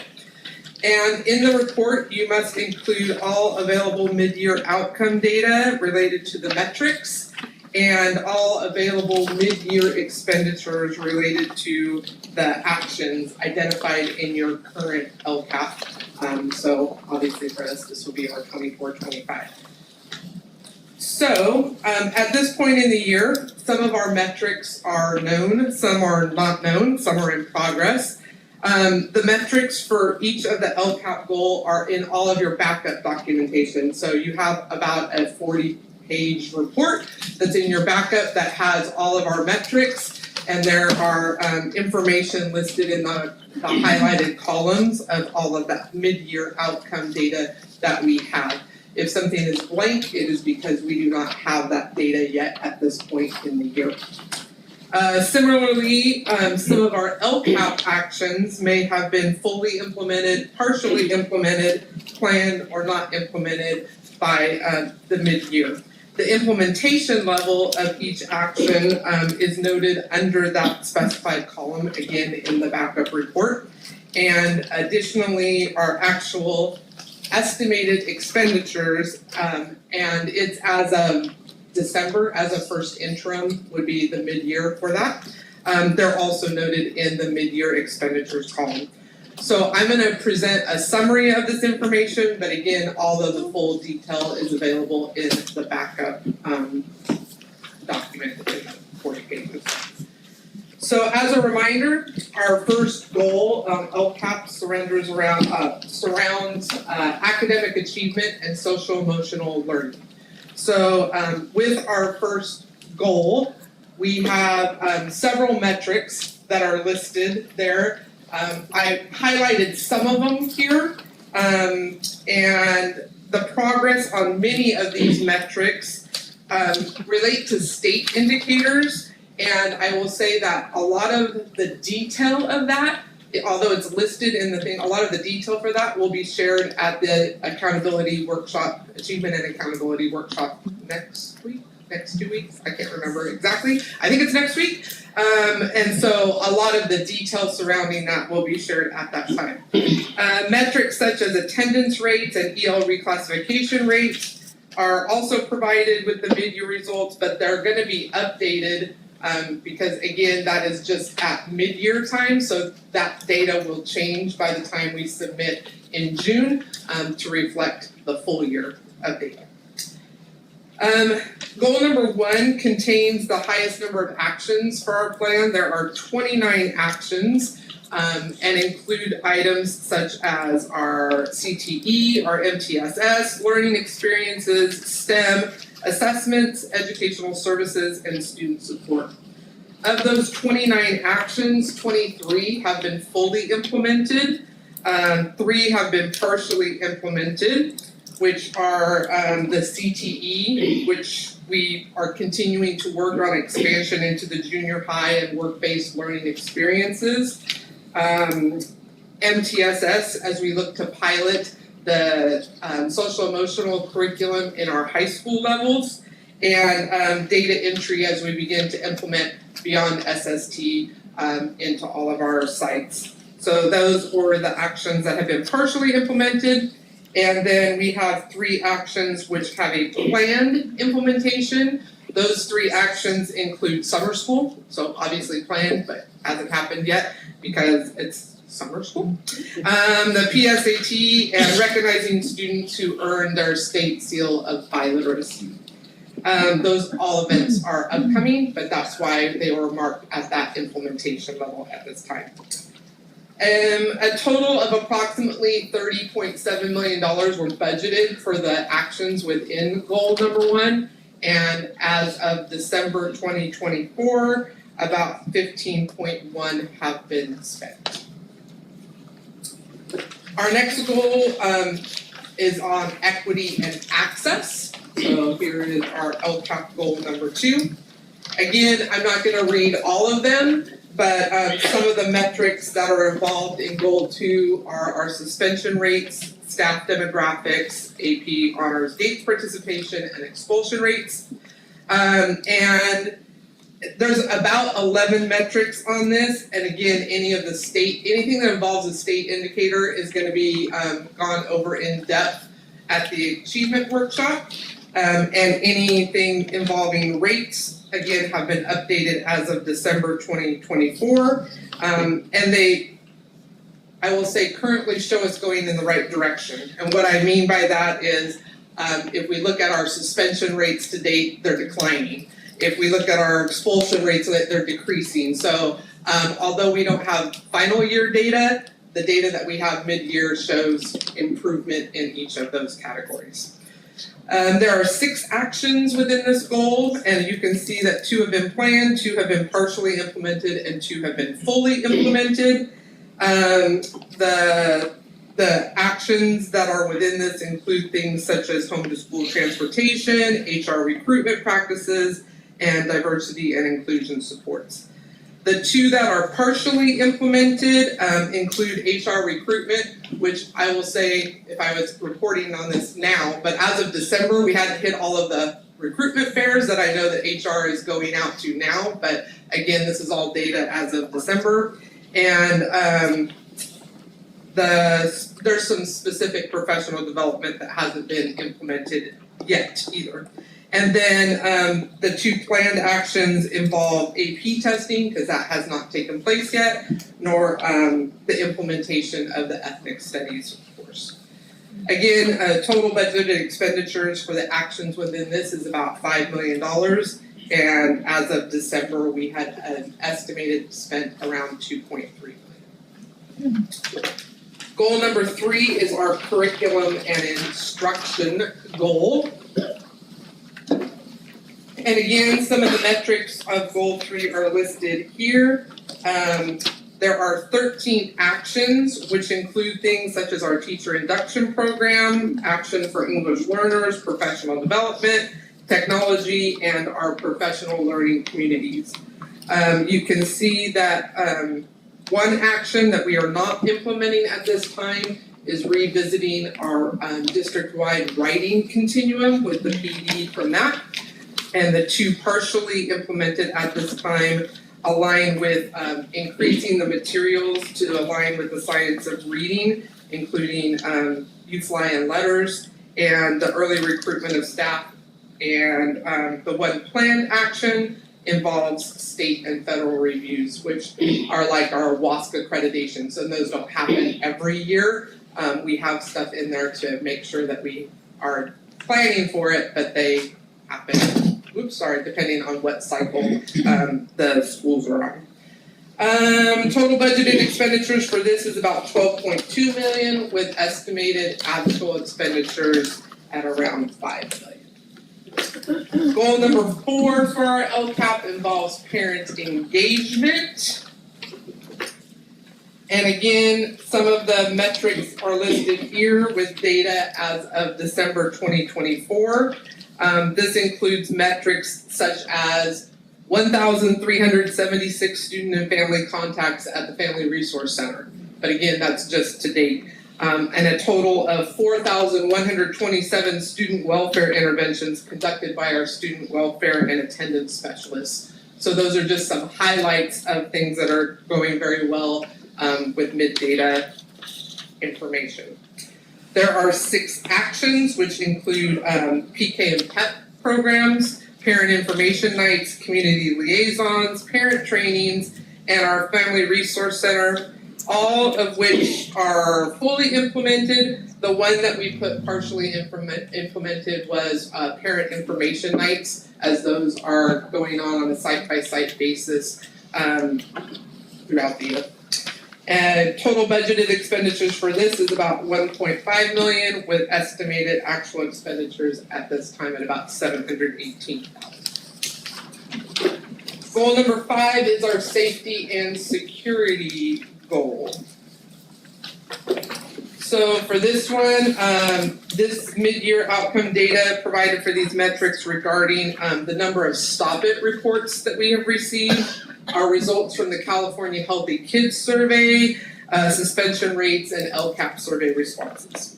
There are 6 actions within this goal, ranging from maintenance of facilities, safety trainings, our school resource officers, additional campus supervision, and safety partnerships. All are fully implemented with the exception of school resource officers, which we are still working with Turlock Police Department to have a full-time SRO at Turlock Junior High School. That was something that was implemented into the LCAP but hasn't been able to be fully staffed at this point. Total budgeted expenditures are about $6.9 million, with estimated expenditures at about $3 million. And goal number 6, just as a reminder, is our LCFF equity multiplier goal. And this goal is specific to Roselawn High School because they are the only school that is eligible to receive LCFF equity multiplier funding. As a reminder, in order to be eligible, you had to have a prior year non-stabilization rate greater than 25% and a prior year socioeconomically disadvantaged pupil rate greater than 70%. They are our only school that were eligible within our district. And for that, these metrics are all specific to Roselawn. And so that's why you see such, and again, these are state indicators, but again, what makes them different from the other ones is the other ones were district-wide, where this is particularly to Roselawn only. They have 4 actions in this goal that include having their own mental health clinician, career navigator position, and CTE courses. And those are the 3 that have been fully implemented at this point. The one that has not been implemented is project-based learning curriculum to increase engagement of rigor and academic expectations. Total budgeted expenditures for this is the amount of the allocation that we received from the state for this particular instance of LCFF equity multiplier funding, which is the $339,000 approximately. The estimated actual expenditures, I will tell you, is not correct because when we were doing this, I mean, that's what it actually shows, $39,000, but when we were doing this, we found a coding error with the mental health clinician. So this is actually going to change as far as our estimated actual expenditures, which was nice that we found this out now so that we could change all of this and get it coded correctly. So challenges. Again, challenges at this point are kind of what you've heard my challenges to be all along. We have the end of our one-time ESSER funding. We have budget uncertainties at the state and federal level. We have increased special education needs. And I will just say that it's kind of difficult to provide a mid-year update when things are going on. So remember that this is just a snapshot in time as far as the work that is going, because we all know that there's a lot of work that goes on through January through May. So that's just something to keep in mind. Next steps are, again, you heard in Dave's report as well that we are still meeting with our LCAP cohort And when we're meeting with our LCAP cohort, we're planning for 2025-26 LCAP, but we also have to evaluate our current LCAP at the same time, which is this 24-25 LCAP. May I answer any questions? Are there any questions from the board? Ms. Martinez? When you first opened up, it says right here, February 28th, you'll be having a budget overview with the parents. What time and where will that be? No, if you, I'm gonna go back to the slide Okay, just so that you can see. because that's where I got confused. Yeah, sure, no problem. But this is telling you that this is a relatively new requirement. Right. So this is saying that one of the requirements or things is that I make this presentation on or before February 28th each year. So that's why this presentation is happening now. But that's where it's saying that these requirements, you have to represent a report on the annual update to the LCAP and budget overview, which is why I went over all of our budgeted expenditures and what we have spent at this time. Because that's really what the budget overview for parents is it tells you here's everything that you budgeted within the LCAP. So that's why I broke it down for you action by action of here's what was budgeted and here's what we've spent at that time. Okay, and then one more question. On the first goals, you mentioned something about a pilot, but I didn't write down what the pilot was. In the first goal, I probably said that SEL, our social emotional curriculum, which I believe is called Character Strong, that we have implemented within our elementary sites. I believe Erica has done a presentation on that before, and that we are piloting in the secondary sites at this time. Thank you. Ms. Carlson? Thank you, Ms. Betancourt. I just want to say, I realize that the word accountability is baked right into the title of the Local Control Accountability Plan, but I really appreciate the thoroughness with which you report back. Like, hey, this is what we were tasked to do. This is how well we've done it. This is what it costs. Like, just the detail, the granular detail that we get on all of that. It's very meaningful, and I know it's a huge amount of work. So thank you. Any other questions or comments from Mr. Shields? Would you be able to, I don't know, break this down by specific school site? No, our LCAP doesn't provide, our LCAP is a district plan, not a school site plan at all. So this would not be able to be broken down by school site. The only thing that could be broken down by school site is their actual school site plans, which are completely 100% separate from the LCAP. The LCAP is a district-wide plan. Gotcha. Any other questions from the board? From the public? If not, thank you very much for a fine report. Next is Mr. Altaveras. Item 21. Academy. Well, Mr. Shields, you will hear about one site specifically. Okay, so E-Academy is responsible also for running the same template for the county and the state. So a lot of what Mrs. Betancourt shared as far as the background is all the same. So I'm going to focus on truly, our mid-year review for E-Academy. Okay, so first thing I'd like to do though, to start this off, is a benefit for some of our new board members that may not be truly familiar with E-Academy. Okay, so I want to share just a little bit about E-Academy.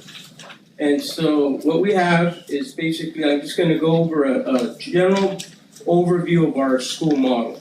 Okay, so what we have is we're considered a charter school, and so we are a dependent charter school to, of course, Turlock Unified. Okay, and so we offer a K-6 homeschool program with 3 instructional commitments for our students and parents. Commitment number 1 is a daily 30-minute check-in, which we call it the social emotional learning time, right? So that's daily, they do virtually.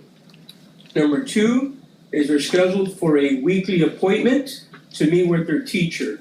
And in the homeschool program, the parent is deemed the teacher, right? But they meet with our teacher that's gonna provide all the curriculum, all the instruction, and everything they need to know to do with their kid at home, okay? And the third commitment, and we just added this year based on our WAS study and LCAP study from last year, we added a in-person science lab commitment for once a month. So students come in based on their grade strand, and they're given an in-person lab time for about an hour and a half a month. So that's basically the K-6 program. For secondary, we have a 7-8 and a 9-12 program. They are both based on traditional independent study. We use Ingenuity platform, and it's an online courses, right, that are pre-recorded. And so they take care of a lot of the, what we feel when it comes to rigor, because those courses are truly written at grade level standard. And so sometimes I say we often run into a big misconception about E-Academy. People call us constantly thinking there might be looking for and finding an easy way out of the comprehensive side. And it's truly not that, because it is at standard level. And so what we do for our 7-8 is the online. And then for our 9-12 program, we have in addition, we do offer all the, credit recovery, if that's what they need, college prep, honors, and AP courses. So we can meet high school graduation requirements plus A through G requirements. Okay? And so we feel we offer some kind of nice benefits to our high school students coming in. We call it concurrent enrollment. So for some students that would like to take, for example, CTE course, maybe a science class that might be very difficult, or they need more hands-on wet labs, so they're eligible to take those, or even athletics. We have a lot of students that are concurrently enrolled for those type of courses. And so they can go to their resident high school to do that. On top of that, they're eligible for our dual enrollment courses at our local high schools, and also the early college classes that CSUS provides. We also added this year, we have for our 7th through 12th graders, we added an art class in person, and for our 9th through 12th graders, we added a writing course, just because looking at the data shows us some of the skills that they're lacking. So we added a strategic English class specifically for writing, and that's for our 9th through 12th graders.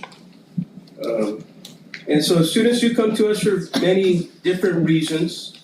We don't have the time to go into that part, but I will say, due to our charter, we're able to service not only students within our district, but also students outside our district in our neighboring county.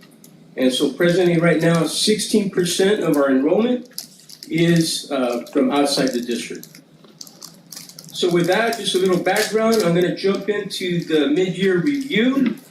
And as Mrs. Bencourt did, I'm gonna focus on our LCAP goals, metrics, actions, and expenditures.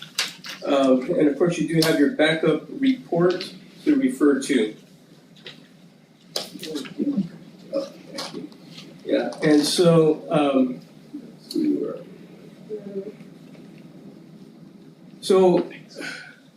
I will throw out, I can call it if you want, a little disclaimer, of course. We are a school that caps out at about 165 students, right? So like Unified, of course, you're talking about over 14,000 students, right? So sometimes it doesn't look like we're spending money, that sort of thing. Just keep that in mind. So also our goals are slightly different from the district goals. Again, we had a very active WASC and LCAP committee last year. And so we chose, through everything we were reviewing, to change some of those goals. And so goal 1, of course, is academic achievement, very similar to the district goal, focusing on, of course, the multi-tiered system of supports to get our students college and career ready. Here we have 15 metrics in total, such as English language arts, math, and college and career indicators. And you may see some of these on the slide. The progress on many of these metrics and also all the goals from 1 through 5 will be shared, as mentioned earlier, at the accountability workshop in much more detail. Metrics such as the CTE pathway completion and attendance rates will be updated also in May to represent the same timeframes as the past metric updates. We have 7 actions, of which 6 of them are fully implemented in Goal 1. Note action 1.8 is considered partially implemented because we are still seeking ways to add on online type CTE courses to our program. You may see the budget, actual expenditures and expense, what we've spent so far. So far we have a total spent of almost $112,000 to date. For goal 2, again, you can see school climate and social emotional learning. And here we have 11 metrics in total, such as in-person attendance rate, concurrent enrollment, and honors AP participation rates, which you can also see on the slide. We have 9 actions here, of which 8 of them are fully implemented. And note action 2.1 is partially implemented to a planned social emotional learning course that we did not implement due to the lack of student interest. Also, you may see the budget and expenditures. We had, of course, we had a total of $110,500 set in the budget, and thus far we have spent almost $41,000 to date. Goal 3, curriculum and instruction. And here we have 11 metrics in total, such as access to instructional materials, classroom technology, and we included here our collective commitments because we're so unique in when we talk about instruction at an independent study type school. So here, all our 7 actions are fully implemented. And of course, you can see the expenditures and the budget. And thus far, we're about $46,000 spent to date. Goal 4, focused on parent engagement.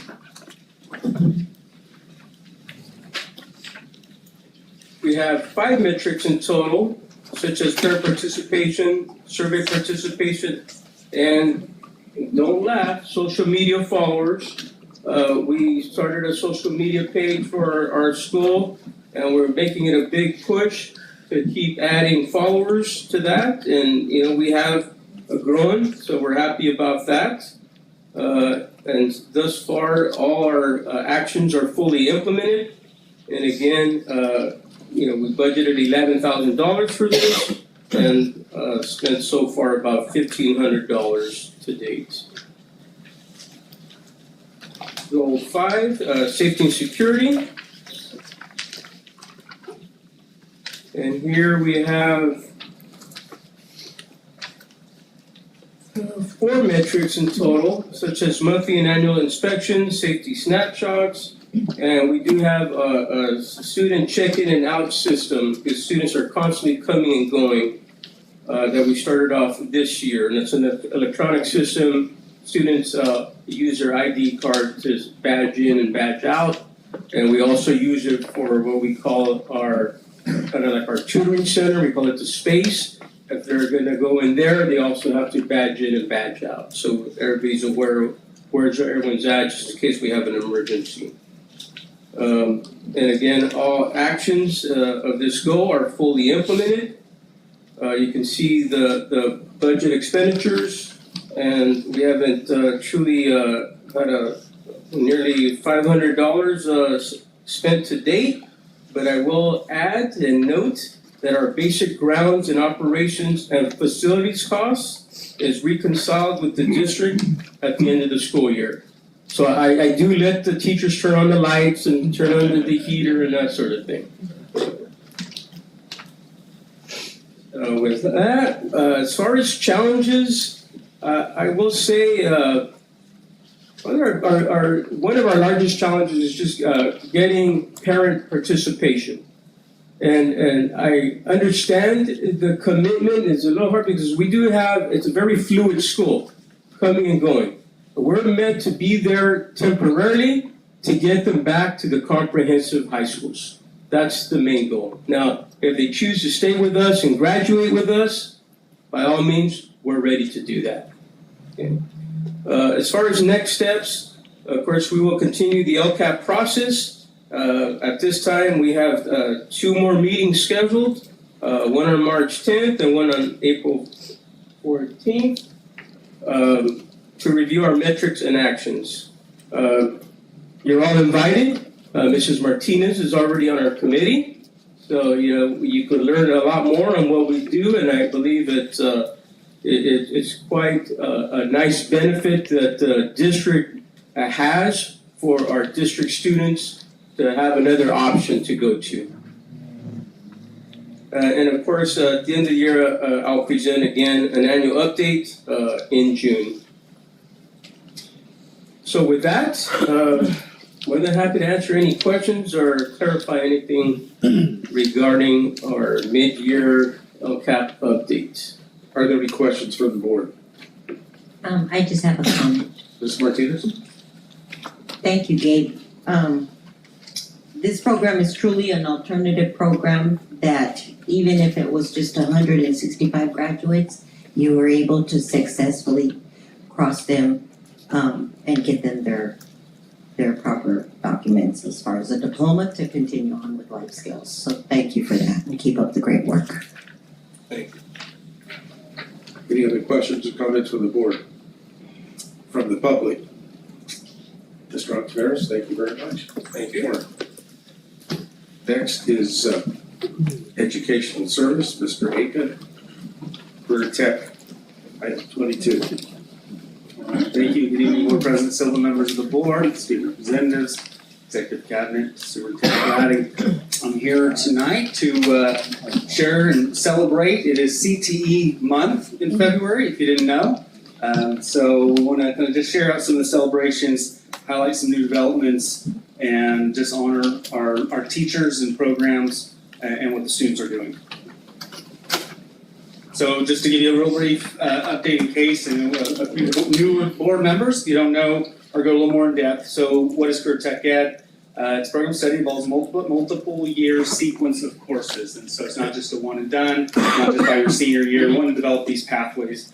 In here, and then integrate that core academic knowledge with technical and occupational knowledge. An example would be I take an ag engineering class, then I take a welding class, then I take that capstone welding and fabrication. Or I take an intro to healthcare careers, I'll take an anatomy physiology or medical chemistry to take our sports medicine capstone course. Any CTE program wants to try to model after the high quality elements, as you see in these images. On the left-hand side, we want to look to improve in all of these areas, some of which we're doing great, and some of which we're always continually wanting to add. Things like sequencing and articulation, looking to MJC or Merced College, and what are those courses that they're offering in the healthcare, allied healthcare positions? How do we backwards map that course to make sure that we're leading up to, while also students being able to earn those articulated credits, those early college credits before they graduate high school? Always wanting to update our facilities, our equipment, things like technology and new advancements in industry. We want to make sure we stay abreast to, and that's why we have our business and community partnerships. We want to make sure that we know what's going on. Maybe the teachers who are CTE credentialed did teach in an industry, maybe in automotive or in healthcare, but it could have been 10, 15 years ago, and things have changed. And so we always need to stay connected with our business partners. one of the things that we mentioned, and Marjorie had mentioned, that work-based learning, how to identify more places in which we can put our students or place them to get that real-world experience, whether it's job shadowing, if we can get towards internships, paid or unpaid, those are the things that we're always trying to really work hard to build upon. And of course, access and equity, making sure that we are limiting or reducing and removing all barriers for access and equity for our targeted population of students with disabilities, our English learners, foster youth, and others. So just highlighting a few of the things that we're always striving to continue to improve upon. Along with your standard CTE pathway standards in those different industry sectors, all CTE classes want to align with the standards for career ready practice. And so there are 12 of those standards for career ready practice. But just to look at like number 2, communicate clearly. 5, utilize critical thinking. 9, work productively in teams. 7, act as a responsible citizen. I think we want that in all of our classes, right? So there's that connection with our core and other electives and making sure that we're connecting those dots. That's what we want out of our students because that's what our employers want out of their employees. And so those are just to name a few things, and you can read through them all. So we want to strive to make sure that we are integrating the standards for career ready practice into the curriculum, into the coursework throughout the year. At the beginning of our school year, we meet with all of our CTE teachers, we review these, we look and see how do we continue to maybe find ways to embed that in instruction, in lessons, in activities, through those work-based learning opportunities as well. And then looking at development, education, and a career plan. I think that's the big thing. We always hear a lot of that. They don't have a plan. They don't know what they're doing. They don't know where they're going in life.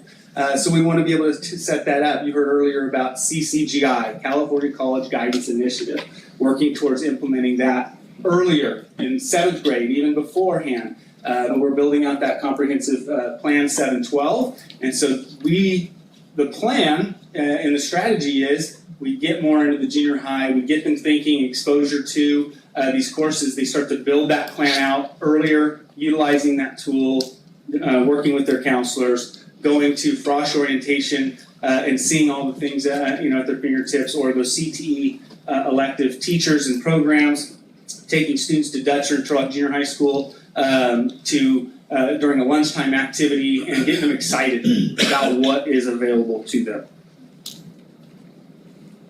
Pathways in CTE, I say we're very fortunate to have many options in TUSD with so many different industry sectors and pathways.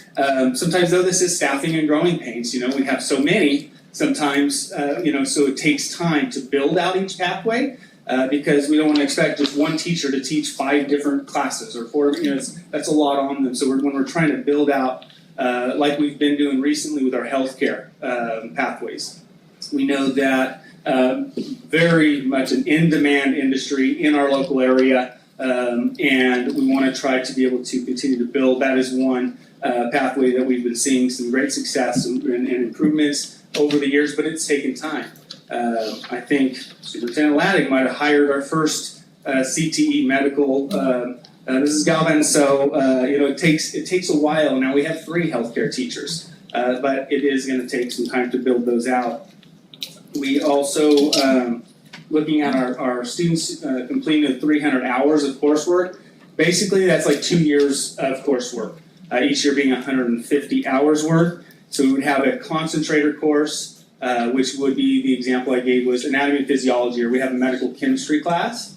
Then to take your capstone sports medicine class, that would be your 300 hours. You earn a C or higher in that capstone course, you'd be considered a capstone completer.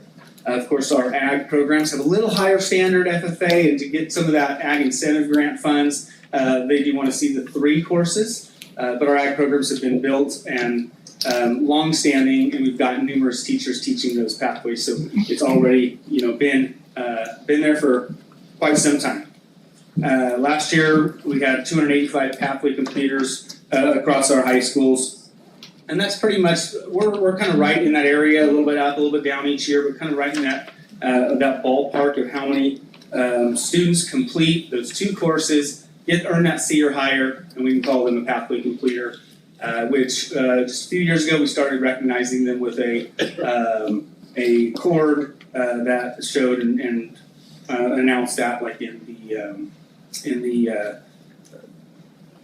graduation, help me out here, program, there you go, there's a better name for it, but the graduation program. So we want to recognize that, one way to try to communicate. Maybe people say, what's that? I didn't know that exists. Younger sibling, relatives, family want to get into a CT pathway earlier.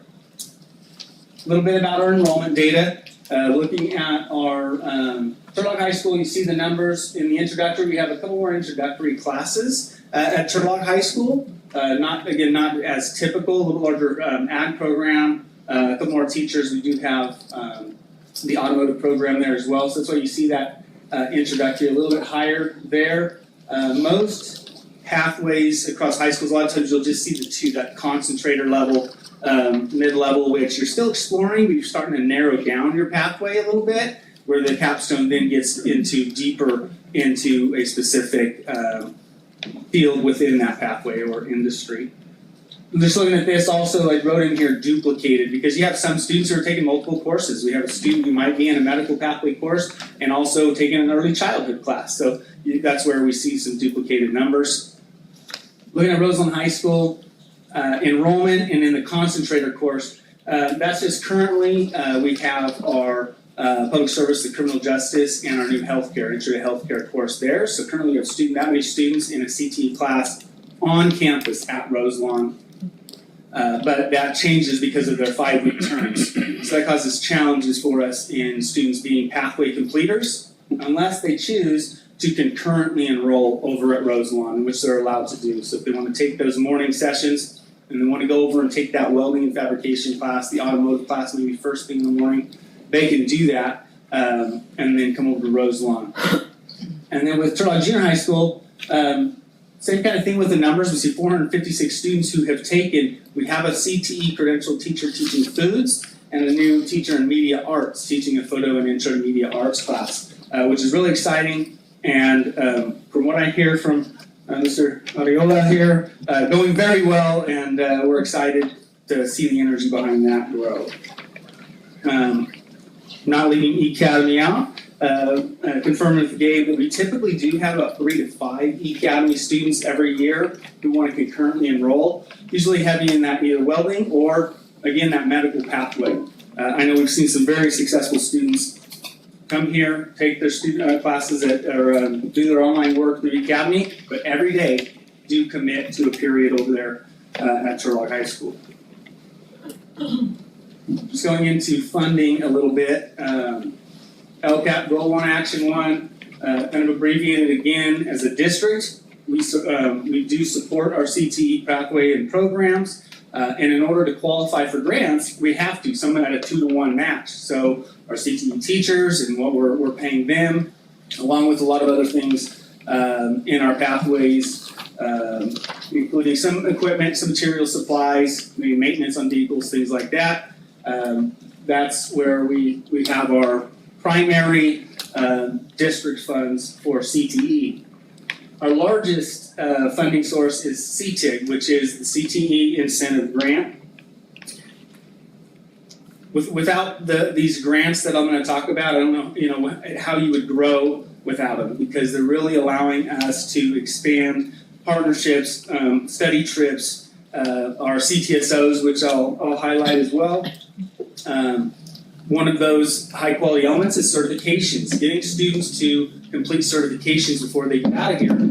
Another way in which we're knowing that what we're teaching is aligned to what industry is expecting. And so we want to make sure that we can help support those. I mentioned removing barriers. We want to remove any and all costs that we can from students as much as possible. Hands down, just we don't want any student to have to pay for any of those certifications or anything like that, and nor should we. Just some recently funded big ticket items. The sheep and goat facility, as you see in there, was paid for through CTIG, so that was nice to be able to get in there. And it's a beautiful space, and I know Hallie over there at the district farm is doing a great job of continuing to work with our ag teachers to find out what more do we need in there, how do we continue to build that out. We bought some very nice treatment tables over at Pittman. If you're over there in Miss Runnion's class, you're going to see some really cool treatment tables with a nice logo. and it looks really nice and professional. We've bought a CTE vehicle recently with some more. We've got to outdate some rust buckets coming. So that is coming with some CTIG current funding. And the next round that we have for the the building at Turlock High School that we're going to be revamping and building out that space. Confirmed, haven't received the grant award notification. Just we're listed on the state's website that we're getting the money. So we're excited about that.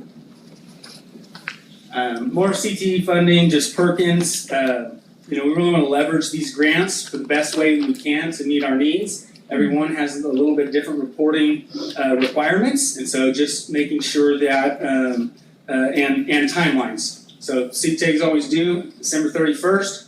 Perkins, we got to get done by July. We will. I'll look back at it. I know it's July as well. A little more grace though. Perkins, Federal Act, we pay for a lot of different equipment, certification, study trip support, but also we have paraeducators in the classrooms that we're able to be funding recently with Perkins. Weevil K-16 is fairly newer, really helping to advance the medical healthcare pathways that we have, more study trips, paying now for our CNA and EMT cohorts that you so kindly approved for us to get on those MOUs or agreements, thank you. And then this last summer, we'll do it again, as UC Merced Bobcat Teacher Academy, where we get to send students down. They get to work with students and they learn from the UC Merced's early education and child development programs down there. Again, all free of charge to students because of these grants. And then K-12 Strong Workforce, we have a career navigator position that helps our students with those articulation agreements, some data entry, specific industry exposure. So I can't tell you, we don't want to take teachers out of the classroom as much as possible, but we do want to take students on some study trips at times, and sometimes finding chaperones is a challenge. It is nice having that career navigator who makes that connection. And so we don't have to take 3 teachers out of the classroom. Maybe it is just one, and a career navigator and a counselor, so we can get creative with that position. Just want to celebrate our career tech student organizations. Recently got to be a judge at the FBLA section competition at Pittman High School. Was amazing. I got to speak to some of the other judges ahead of time before we went out, and I promised them they were going to be so impressed and so excited for the future after they got to be in front of these FBLA. I was making a bold promise, and I was told I did not let them down. It was a great event. Community members that came out and judged the interviews were just very impressed with the students there. Student organizations, those CTSOs, those are those intracurricular. It's not a club. It's not even a club on steroids. It is like so much more that the students making the connections that we all talked about, those high quality elements. We know how great our FFA programs are. Just mentioned FELA. HOSA is just growing and growing and doing great things. And we now have FCCLA back in TUSD, thanks to a new teacher we have at Turlock High School teaching the foods class, had a passion for it, and they're doing great and going to state conferences. So again, just continual growth. Other programs and developments, we mentioned the new Roselawn Intro to Healthcare course. We continue to evolve that because you have these 5-week terms and students are really engaged in that. We want to get them more, and so we're excited to see that grow. We added another medical pathway teacher at Turlock High School this year, the media arts teacher I mentioned. Visiting the Career Inspiration Center, Stanislaus County Office of Ed runs this and created this space where students are able to go and experience the medical, ag, and technology sectors, all through different things. They go and spend time just playing around with new things, learning. They'll have industry partners come in and speak. So we're able to pay for those through special grant funding. Got all the gateway industry, another cohort, always strong, leading to internships. And another thing we're working on adding is now job shadowing at Emmanuel Medical Center as well. Right now, students are there on like a temporary, they're able to go up to 5 times. We're working on a new agreement to make sure to get them in there long term for the future. And then other experiences for students, just like Destination Medicine, Annual Apprenticeship Expo, Rotary Career Day, Occupational Olympics, all great stuff, all great. If your Occupational Olympics is coming up fairly soon, March 13th, I highly recommend you come on out, walk around, and check out all the different competitions and students, and it's that culminating event of what they're learning. And last but not least, I mentioned just trying to grow those work-based learning, the more Roseland opportunities, communicating with families. How do we get the word out more? I think the buzz is getting there, but how do we continue to get parents to know what's available and options for their family or for their children, and among other great things. So I know we're running late. So any questions? Are there any questions from the board? I just have a comment, Don. It's great to hear that through this program that our students are connecting and engaging. That is really good news right there. That's what state's looking for, by the way. And then also it's great to hear that there's no cost for them, and it's like there's no barriers so that they can participate. That's another great thing that I like to commend you guys on. Yeah, trying to make sure there are no barriers, and not even a perception of a barrier. That's the challenge, right? They think they have to. So until we can really get that word out, we don't want anybody to get talked out of anything thinking they would have to, pay for something. So. And I'd like to help you with the parent engagement. Yeah. Okay. Keep up the great work. Thank you. Mr. Shields? Yeah, I just had a quick question. I don't know if it's just something that I'm not seeing, or if it's part of some of the programs already. When we're talking about career and technical education training and things like that, the fields that a lot of what we hear as parents and as a young father and with a lot of friends that are in their starting their careers is trade programs, right? In trades, specifically HVAC, electricians, plumbing, things like that, which are not easy, but they're small businesses that a lot of people will start by themselves, right? Get their contracting license and things like that. Do we have any programs that will help students to get into those specific career paths? I would say our ag mechanical pathway for sure. Even our automotive, just working with electrical and things as well, we'll do those kind of units. And so we have, and then there's there's only a couple classes of construction or ag wood construction, but some of those trades. But that is on my radar of trying to figure out, where and how we would be able to bring in something more in, whether if it is the construction and trades, manufacturing and those things. As we mentioned, space, staffing, facilities. So there's a lot of pieces that need to come into play. But hearing the same thing, we know manufacturing is a big one as well. Yeah, absolutely. But all those trades. Do these grants, are they specific to some of the traditional education trainings? Is it specific to certain, obviously we have like the healthcare and things like that. Are some of these grants specific to those programs, or are they career technical education across the board and you can kind of piece together where you can put things? Most like K-12, you can write in anything, CTIG and Perkins, as long as it's a CTE sector. We will K-16, but specific, it had to be medical or education. Gotcha. Yeah, and medical costs a lot more than the education pathway, just FYI, so we wrote more into that, but still with some opportunities we're partnering. But for the most part, yeah, you can write it up and get that master plan all together and write that into the grant for any of those CTE specific sector pathways. And like I said, I know there's, and to your point, you said there's some of these that are already kind of baked into what is going on, especially in FFA and things like that. And you look at if you're in auto body and you're working and things like that, you see a lot of these things. Coming from a background of a father that has a small business contracting, we do glazing, so windows and mirrors and stuff like that, right? It is such a niche profession that it is really hard to find professionals with, not a lot of experience, but that want to gain that experience, right?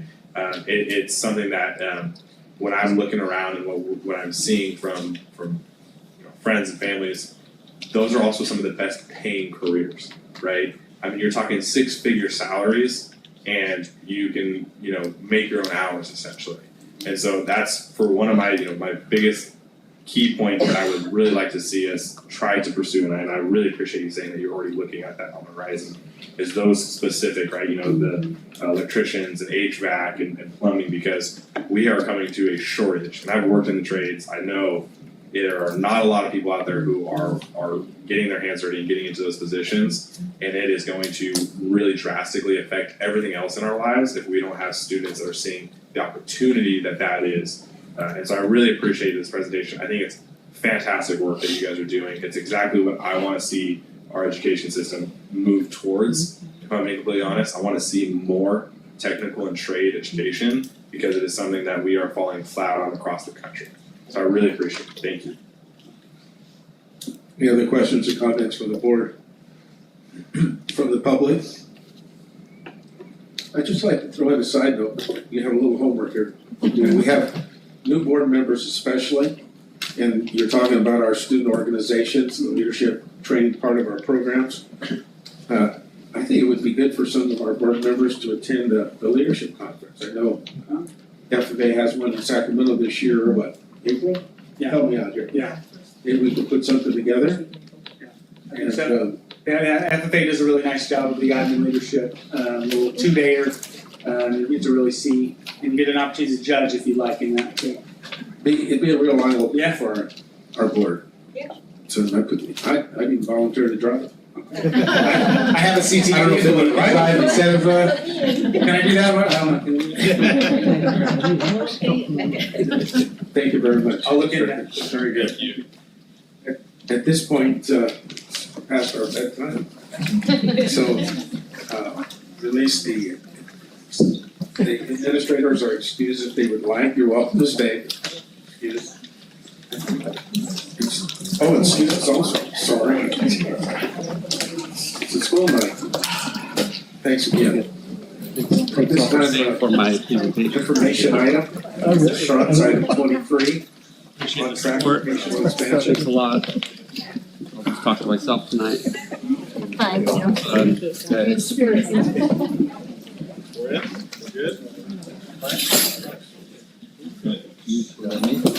It's on yours, Michelle. Okay, I'm gonna go ahead and get started. Good evening, board members, Superintendent Laddick, Executive Cabinet, and community members. So tonight I'm here to share some information about OnTrack and our need for vocational expansion.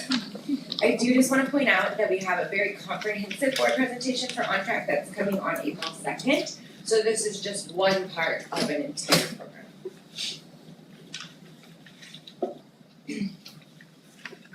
So community-based instruction is CBI, and this is really taking the learning outside of the classroom setting and moving it into the community. So we have an obligation to teach all of our students functional skills, functional life skills, and just how to live independently.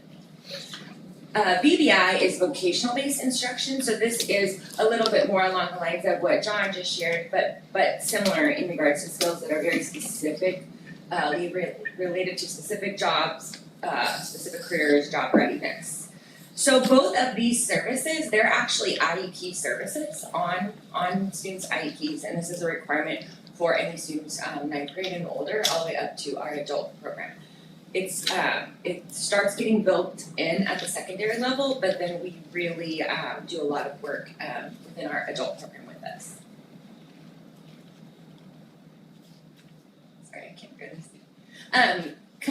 Compliance and improvement monitoring, SIM. So again, my disclaimer is you're going to get a ton of information about this at next week's special board presentation regarding the SIM, which is based off the district's annual ADR report. And so we have a lot of different indicators. And like I said, I'm really going to go into depth on those indicators next week, but there are 3 indicators on that report that are specific to our CBI and our VBI and our vocational learning.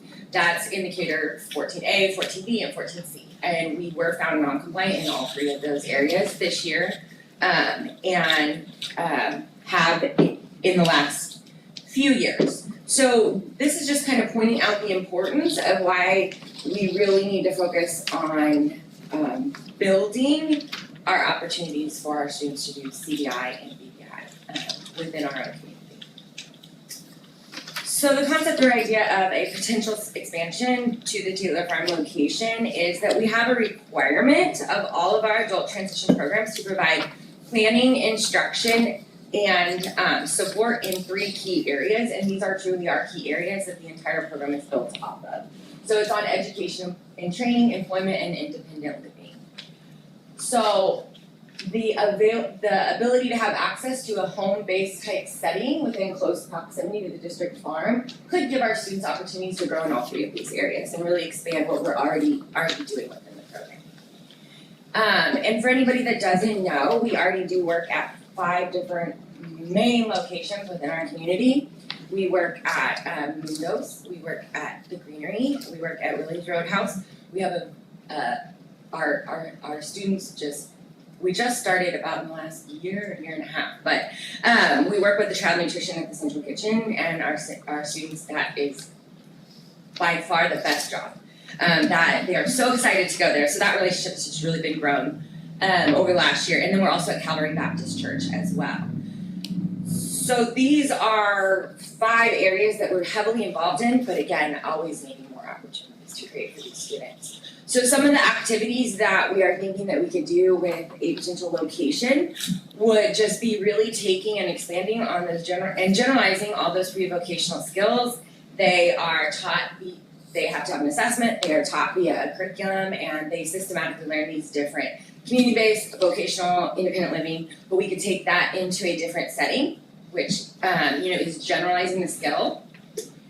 Another thing that we can do is just the concept of being able to access more complex tasks, such as landscaping and gardening and safety and cleaning after. And there's all different things that really we could have access to that we currently don't. We also think that we could we do go to the farm now, but we do think we can continue to help with that relationship with the farm and continue to help them on things that they might need as well. We would continue our collaboration with child nutrition, the farm, special ed, and just build on that. A big key piece would just be real life opportunities to learn those domestic skills that you can't always learn within a school setting. Even though we do have kitchens in 2 of our 3 on-track classrooms, it looks different than when you're in a real home, right? So just really teaching them cooking, cleaning, maintenance of a home, upkeep, the things that you have to do in order to run a home, organizing, all of those things. There are just a lot of opportunities for us. The other component is they have their own micro business, and so they do make and they do sell things often, and so that's something that we could. Right now it's quarter, and so just we really think that this could help potentially build the program even more. So, any questions? Are there any questions from the board? I just have a comment. Erica, I visit that site, and I really enjoy seeing how the kids are engaged, interacted with staff, and it's just a really good life skilled program that whatever you need, I'm supporting, because I've seen it. I've had families go to you, and I'm arguing for 5th year, and you're giving me life skills, and it works for them. And also, I get the privilege of working with them at the food distribution, and you're just doing an amazing job with that program. Keep up the great work. I appreciate again using our farm. I think is such a valuable resource, and I just really appreciate that more and more of our kids are on there and learning, and this is just a great example of that. Are we good? Thank you very much. Thank you. Appreciate it. Next up is information items. Human Resources, Mr. Moreno, item 24. Good evening, everybody. I know it's getting late, so I will move as quickly as possible. Okay, just a courtesy to everybody, especially coming back after a 5-day holiday. So I'm sure some of you had some late evenings and enjoying the time off. So I'm just going to give you a brief overview of what we do in Human Resources. Just want to give the board a snapshot of what the Human Resources Department does. Our primary purpose and our mission is to recruit and retain qualified individuals that support student achievement, whether they support students directly or indirectly. So someone who supports students directly, that's going to be our our teachers, our mental health clinicians, those that are supporting students indirectly, are going to be our bus drivers, our custodian groundskeepers, our campus supervisors. But we all have one common mission, one common goal, that's student achievement. And that's really who we're all here to support, right? That's really our purpose, that's our cause. As far as the HR department, so as far as the HR department is concerned, we have three administrators, an assistant superintendent, director, and coordinator, and then an admin assistant, and who is also the office manager, and then an admin assistant that supports our director of human resources. We also are fortunate to have a credentials analyst, and then we have 6 HR technicians that support all of the work that we're performing. What do we look like? TUSD leadership support staff. When you go to admin council and you see everybody in that room, you really realize what it takes to run a school district. So we have 68 certificated management. That's going to include your assistant soups who are here this evening, your principals who just left, program specialists, assistant principals. Classified management side, you're going to have your directors and supervisors, and our directors on the other side. Scott's here again. And we have Robert Brogdon as well. Certificated student support staff is going to be your inclusion specialist, your school psychologist, and then we also have classified student support, and that's going to be your BCBAs, your mental health clinicians. Okay. What does our staff look like in total? Certificated staff, we're looking at 782 certificated staff, classified combined, so that's going to be TFCE, CSEA. We're looking at 1,062 personnel, and then confidential employees, we're looking at 24. When you look at, obviously not everybody's going to be at work every single day, so we need to also have substitutes that we hire in our district, and currently we have 420 substitutes. This year alone, to date, for the 24-25 school year, we've added 102. And then on the classified side, we have 389. And this year to date, we've added 80 substitutes for the classified service. In total, what does it look like? We're a large employer here at Turlock Unified School District. We have approximately 2,677 employees in the district. Okay? It's a large group. We manage a lot of individuals. If you want to look at our certificated hiring trends, those are listed there for 24 and 25. So this year we had 7 certificated management, 80 certificated staff, and certificated student support 6. And then you can look at what we've done for the 23-24 and the 22-23 school year as well. As far as the major functions that we perform in HR, those are highlighted and bulleted there. I'm not going to read all of those, but like I said, our primary purpose is recruitment and hiring, and that's a large task. On the classified side, that is something that we're doing from June 30th to July 1. We never stop. You never say you're caught up. It's kind of like being at the DMV. The line is always there. Okay. Same thing with classified staff for TUSD. We never can say, you know what, we have no postings on EdJoin. We are caught up. That never happens in HR. Okay. On the certificated side, I would say we have a hiring season, which starts just about now. We start going very strong in February, and our goal is to get done hopefully by May if you're fortunate. Unfortunately, we do have some late resignations that do come into the district, and so sometimes you don't feel like you're ever caught up at that time as well. One trend that we're seeing is we're seeing a lot of folks. It is an anomaly here lately. We have individuals that are leaving mid-year, and there's a lot of different opportunities. That is not ideal timing for the district. Obviously, when we commit to individuals, we want those individuals to be with us for the remainder of their contract. And due to circumstances, unfortunately, sometimes we do have to separate from some individuals, and those opportunities do arise. Okay. We also focus on employee leaves and accommodations. We do have one specific person in our office who deals with all of the leaves, and that's a full-time position for classified and certificated staff as well. So, and we're starting to see a lot more of those leaves take place in our office. So we are inundated there as well. On the recruitment and hiring and onboarding, filling vacancies, that is really our majority of the work that we perform. It's from job postings, scheduling interviews, testing, screening applicants, and then onboarding individuals, all labor intensive. And we're always performing that work and trying to stay ahead of the game. We also, with our credential analyst, one of our bullets there is we have somebody who checks and reminds our certificated staff regarding their credentials. Typically their credentials are due every 5 years, so we send those friendly reminders to all of our certificated staff. And then of course background verifications are very critical to our organization.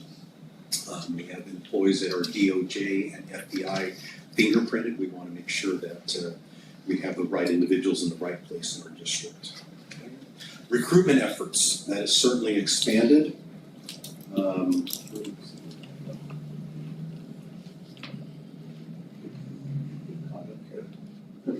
Okay.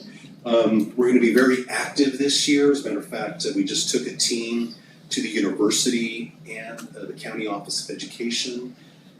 That was on February 8th. Typically, those are separate events. We had 2 teams. Well, we had all the team arrive at the university, and then we took part of the team to the county office, so we could be at both places. And then we'll also be at CSUS Fresno at a recruitment fair. And then on March 22nd, we'll expand to a different region, and we'll be looking at individuals, see who's available to us from CSUS East Bay, and that's in Hayward. We also do classified hiring events. We're always looking for para-educators, and so we put on hiring events typically in the fall, in the spring, in order to hire more individuals for those positions. We also attend hiring events at Stanislaus and here with the city of Turlock. Employee relations are critical. That's one thing that we do. HR is involved in all HR contracts, so that's with TTA, CSEA, and TFCE. As a matter of fact, Joseph will be up here earlier. We're finalizing the stage for the initial sunshine proposal and public hearing for TFCE, and we'll start negotiations with that group on Thursday, February 20th. Okay, I have a quote here. It says, "Employees who feel heard and valued are more engaged and productive." And that's one thing that we really do in HR. Individuals bring their concerns to us. We want to give them our full attention. They are never an inconvenience for us. A prime example today, I had a parent that was very upset from an incident that took place at a site. Of course, no scheduled meeting, from what our receptionist is telling us, very upset. Bring that individual in today. I want her to file a complaint. But really what people want to do is they want to share concerns with you and then make sure that we're addressing them. And by the time I was done with that employee this afternoon, you know what, he felt much better. He trusted that I would follow up with the individual, and then hopefully we don't repeat the same incident. But really we want to give our time and effort at the front and support whether it's employees or the public to make sure we are meeting their needs. And we're always prepared to provide that customer service, and that's something that we want to continue to do in our department. We also, as stated earlier, employee leaves and accommodations. We deal with FMLA, CFRA, ADA compliance. We engage in an interactive process. If we learn that an employee has a disability, mental or physical, so we bring them into HR and try to find ways to accommodate them so they can perform the essential functions of their positions. We also track all leaves in the district to make sure that everything is up to par, getting doctor notes, and making sure that everybody knows their options, what options they have for whatever condition they may have. Compliance and risk management, labor employment, super critical. We need to make sure we follow local, state, and federal laws. The big ones that we've dealt with lately are employee breaks. Okay, we need to make sure that all of our employees are taking either their lunch breaks or their regular 15-minute breaks, depending on what their circumstances are. Okay. We also work very closely with Mr. Gordon's department, with the safety committee. We educate our administrators as far as the workplace safety and liability, and we're able to pinpoint what injuries we're experiencing in the district in order to prevent those injuries from occurring in the future as well. Employee evaluation and discipline, that's something that we handle as well. Primarily in this area, we are a support for all of our administrators, and so if they have questions, they need guidance, myself and Joseph are there to support administrators and guide them in the right direction. And you know, that's something that we do a lot in human resources. We receive a lot of phone calls, and then we try to guide our administrators in the right direction. That's really a big part of our jobs. Okay, so that's part of that administrative support. So we always want to be a resource for our administrators, and so you have those areas there as far as areas that we support our staff. Challenges and future goals. You know, we're still dealing with staffing shortages, primarily in the para-educator world. Those are very difficult jobs. Sometimes individuals don't know exactly what they signed up for. They're not used to having combative students, and some people just, you know, they're on the job one day and they may say, you know what, this is not for me, and we completely understand that. But we really value our para-educators. It is hard work, and they can certainly support the teachers in the classroom, but we would not be able to run those classrooms without those individuals. And then another thing, we're always looking to streamline our hiring processes. You know, we know that our sites need staff and they need them now, and we try to meet those goals by making sure that we are streamlined in our systems, and so we can get staff to the sites, whether they be certificated or classified staff out to the sites as quickly as possible. I do want to share with the board, and this is something the board requested of the superintendent. We did implement an exit survey, so starting in January, anytime an employee leaves the district, we send that employee an exit survey now to try to get some feedback as far as why they're leaving the district. So we're gathering information, we're able to look at that information on a monthly basis, and you know, we're always looking for ways to improve, so it's important that we listen to our folks. And then, let's see here. Okay, TUSD, as far as the destination district, we're very fortunate. We live in a university town. We have a really strong credential program here in Turlock at the university. So we're very fortunate in that we can continue to recruit prospective employees or teachers to the district, and we're in a good position. We offer a district induction program, and that's something that new teachers are looking for. It's paid by the district. We have great opportunities with CSUS, and then we have great support from our ed services as far as professional development that certainly helps our new teachers hone their skills. And then we have a good reputation. So I think, you know, we're a district that people certainly want to come to and work with. Okay. All right.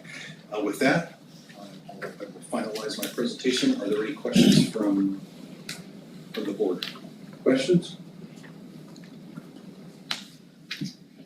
Thank you very much. Thank you very much. Appreciate it. Next is Mr. Silvera, item 25. All right, good evening, President Silva, trustees, Superintendent Laddick, Executive Cabinet, and a few members of our community. On February 4th, I presented 2 information items to the Board of Trustees. These items included the sunshine proposals for reopener contract negotiations for both TFCE, and the district. As required by government code, the public must be given the opportunity to provide comments on these proposals. So as recommended at the board president, declare a public hearing to invite and consider any public comments regarding the two initial sunshine proposals. The first, item 25, is presented for TFCE, and the second is item 26 would be presented for the district. Before we open a public hearing with our community, are there any questions of me? We now declare this public hearing open. Are there any questions or comments from the public? If not, declare the public hearing closed. All right, then moving on to item 27.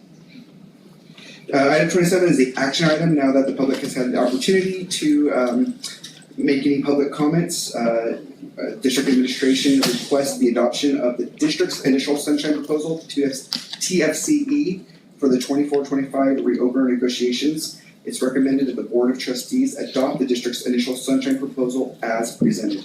I'd be happy to answer any questions of the board regarding these proposals. There was two, yes. Are there any questions about this?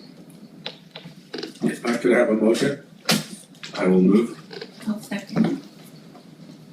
Is moved and seconded to accept this item. Let's see, this is a roll call vote. Ms. Carlson? Aye. Ms. Jackson? Aye. Ms. Martinez? Aye. Ms. Ramirez? Aye. Mr. Shields? Aye. And board president votes aye, motion carries.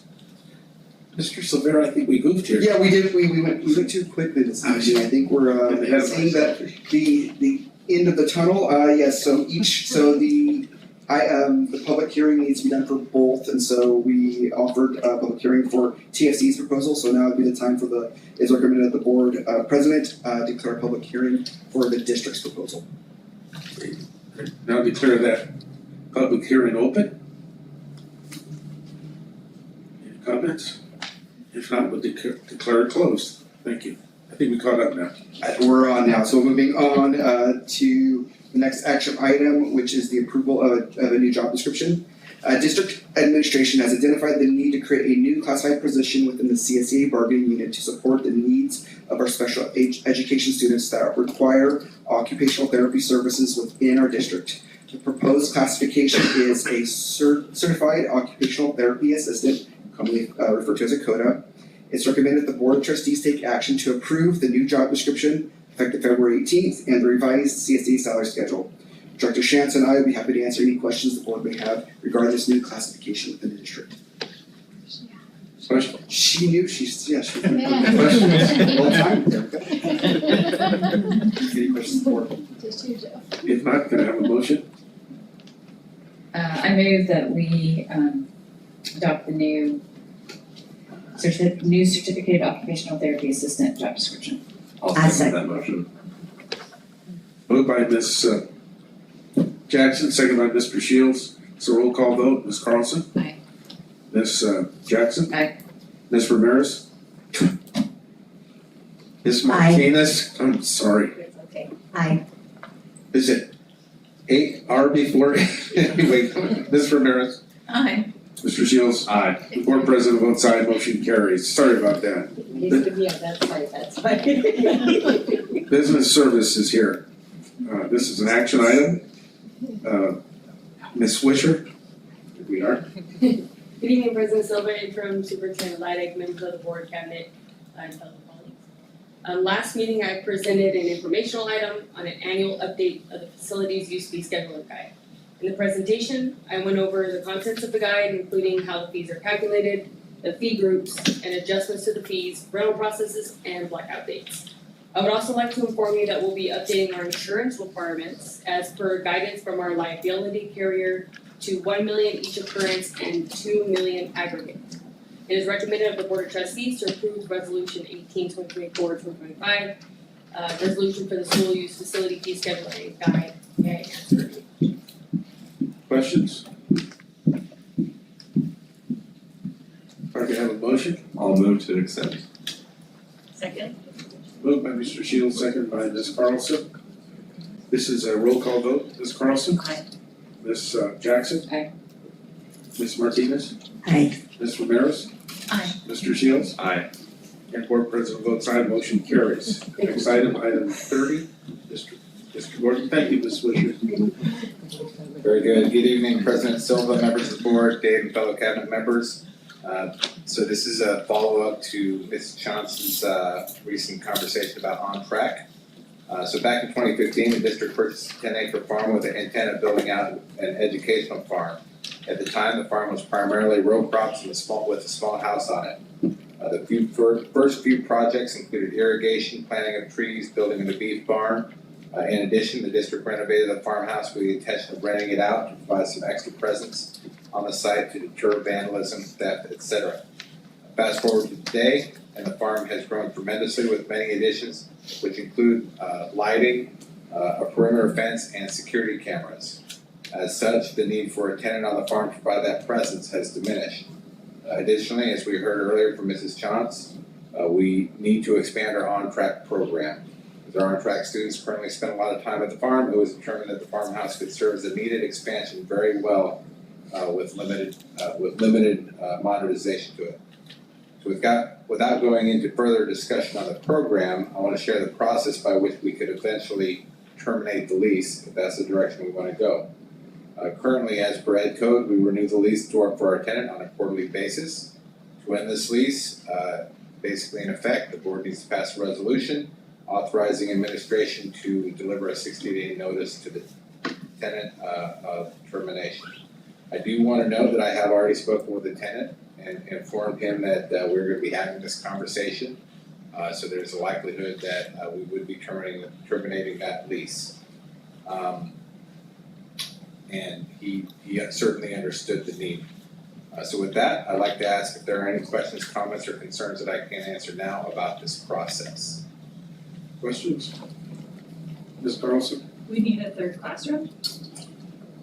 When Ms. Chance was talking about that expansion of the On-Track program and it increased opportunities at the farm, she was specifically referring to the farmhouse. So taking that farmhouse and using it for that expanded learning opportunity for your On-Track students. Thank you. Any questions? If I can have a motion? There is no motion. Oh, excuse me. Yeah, so this is an information motion item. If it's okay with the board, I'd like to bring this resolution back to the board at our next meeting so that we can begin that process. Next one is item 31. This is an action item. Yes, it is. So I'm excited to begin the process for the next phase of construction at Osborne Elementary. As we've shared in the past, our intention was to get the Turlock High School project underway so we had a good understanding of our budget and then continue work at Osborne.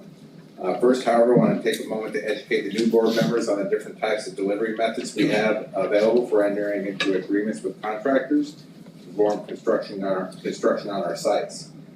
This board may remember back in December 17th giving authorization to administration to solicit bids for the roofing and fire alarm projects at Dennis Earl.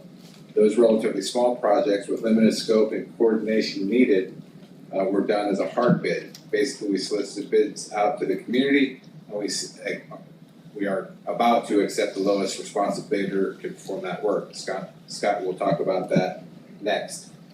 For larger projects, or projects with unique coordination or safety concerns such as construction during an active school year while students are present, we use a delivery method known as a percentage-based leaseback.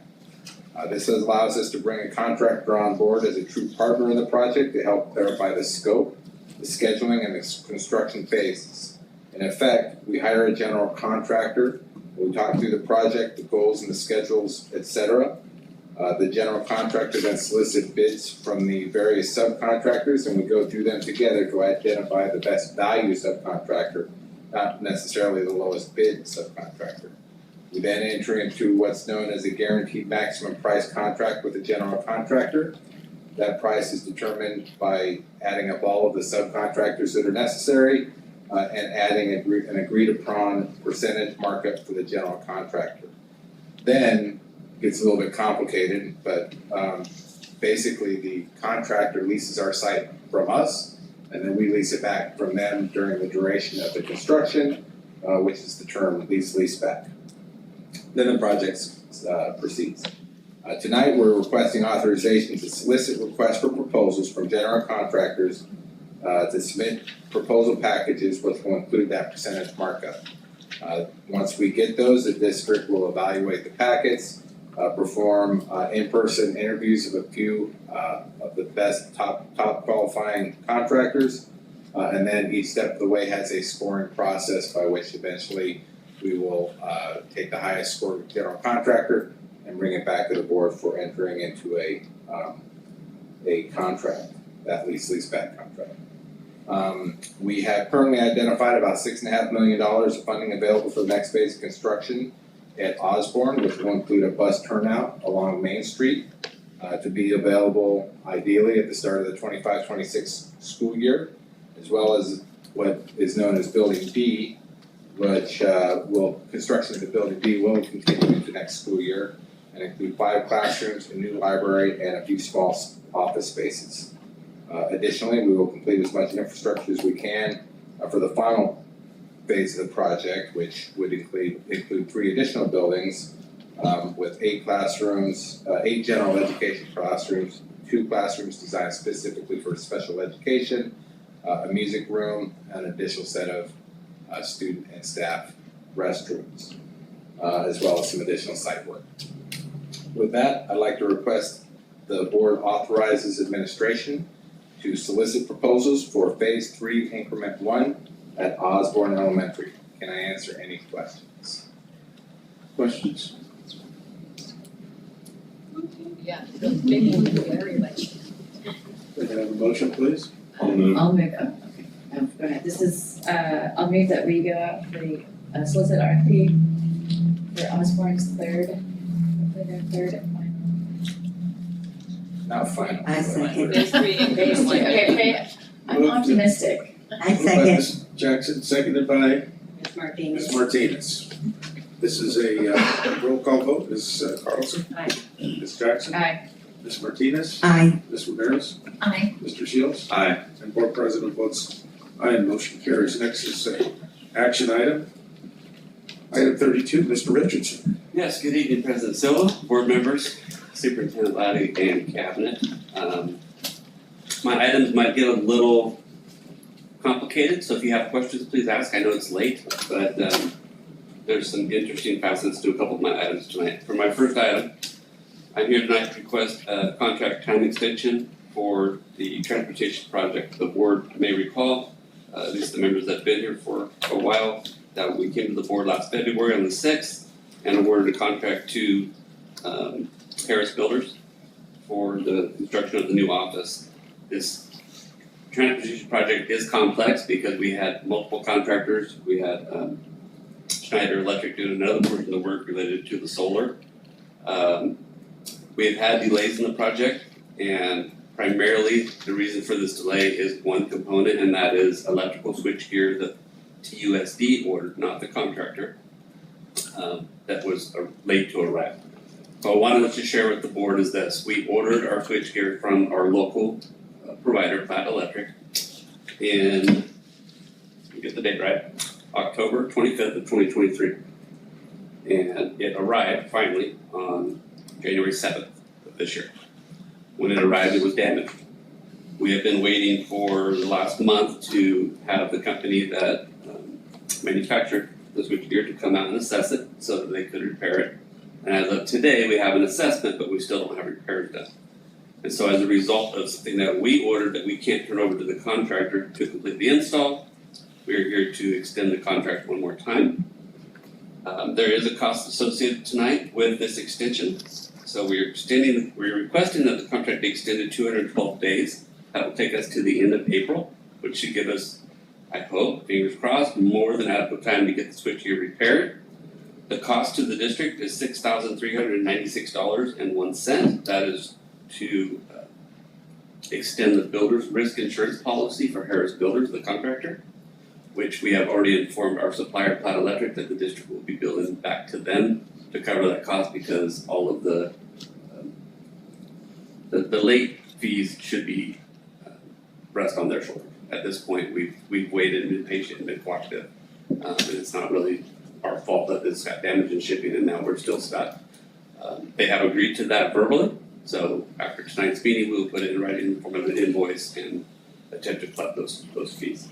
So tonight, I am recommending the Board of Trustees authorize proposed change order number 30.01 for the new office building parking lot project at Transportation to extend the contract by 212 calendar days to April 31st of 2025 at a cost of $6,396.01. May I answer any questions? Questions? Just real quick, have we had problems before with, this is just post-pandemic, right? This is just one of those things, yeah, switchgear, electrical components across the board are late for everybody. In fact, Schneider Electric, who's doing our solar array, they ordered panels around the same time. So they haven't received theirs either. Theirs is shipping to our yard in March, and they need our switchgear to power their switchgear. So That's what I yeah, figured. it's been a pickle. It's been a pickle. Motion? I'll move to accept. Second? Moved by Mr. Shields, second by Ms. Carlson. This is a roll call vote. Ms. Carlson? Aye. Ms. Jackson? Aye. Ms. Martinez? Aye. Ms. Ramirez? Aye. Mr. Shields? Aye. And Board President votes aye, motion carries. Item 33, Mr. Richardson. Thank you. Item 33 is the award of bid for the Dennis Earl Fire Alarm Replacement Project. As the board will recall, on December 17th, I came to the board and requested authorization to solicit bids. This was a hard bid project. For this work, we had a pre-construction bid walk. We notified all the bidders as we do through newspaper and Valley Builders Exchange, as well as verbally at the mandatory pre-bid job walk, that this job was subject to pre-qualification. On the pre-bid job walk date, we had 6 potential bidders sign in, but on bid date, we only had 2 bidders turn in bids. We received bids from Bachman and Woody, and we received a bid from Collins Electric. On the day that we opened bids, it was, in our initial opinion, we thought Collins Electric would win the bid, but after further review, we recognized that their immediate sub, who was performing a large portion of the work, was not pre-qualified, and our contract doc clearly stated that they had to be pre-qualified in order to be awarded this contract. We didn't want to have potential future issues, so we consulted with our legal counsel. We had them interpret our instructions to bidders, our notice to bidders, and our general contract, and they also stated that we should, that we have to declare Collins Electric's bid as non-responsive because their prime sub did not pre-qualify prior to placing the bid. And just so the board knows, there's a couple reasons why you do pre-qualification. The biggest one for us on these 2 jobs, I'll say electrical and roofing, is that Dennis Earl Elementary School is eligible for state matching funds because it is more than 25 years old. And the Swisher is going to be requesting those funds to the state so that at some point in time, we can gain reimbursement back to the district for the funds that we've expended. If you don't go through that pre-qualification process, you cannot ask to have those funds reimbursed to you. Another reason would be to make sure that the bidders have good financial standing and that they are a solvent company and that they don't have any delinquent payments or liens against them or anything else of that nature. So after all of that, went back and reviewed Bachman and Woody's contract. Everything that they submitted was sufficient. They met all of the requirements. So this evening, we are requesting the board award the bid to Bachman and Woody and authorize entering into an agreement for the fire alarm replacement project at Dennis Earl Elementary School and declare the bid from Collins Electric as non-responsive. I have listed the total contract for the price, $428,479 plus a 5% owner-directed contingency for a grand total of $449,902.95. May I answer any questions? Mr. Shields. Can you just explain that 5% owner-directed contingency for us? Absolutely.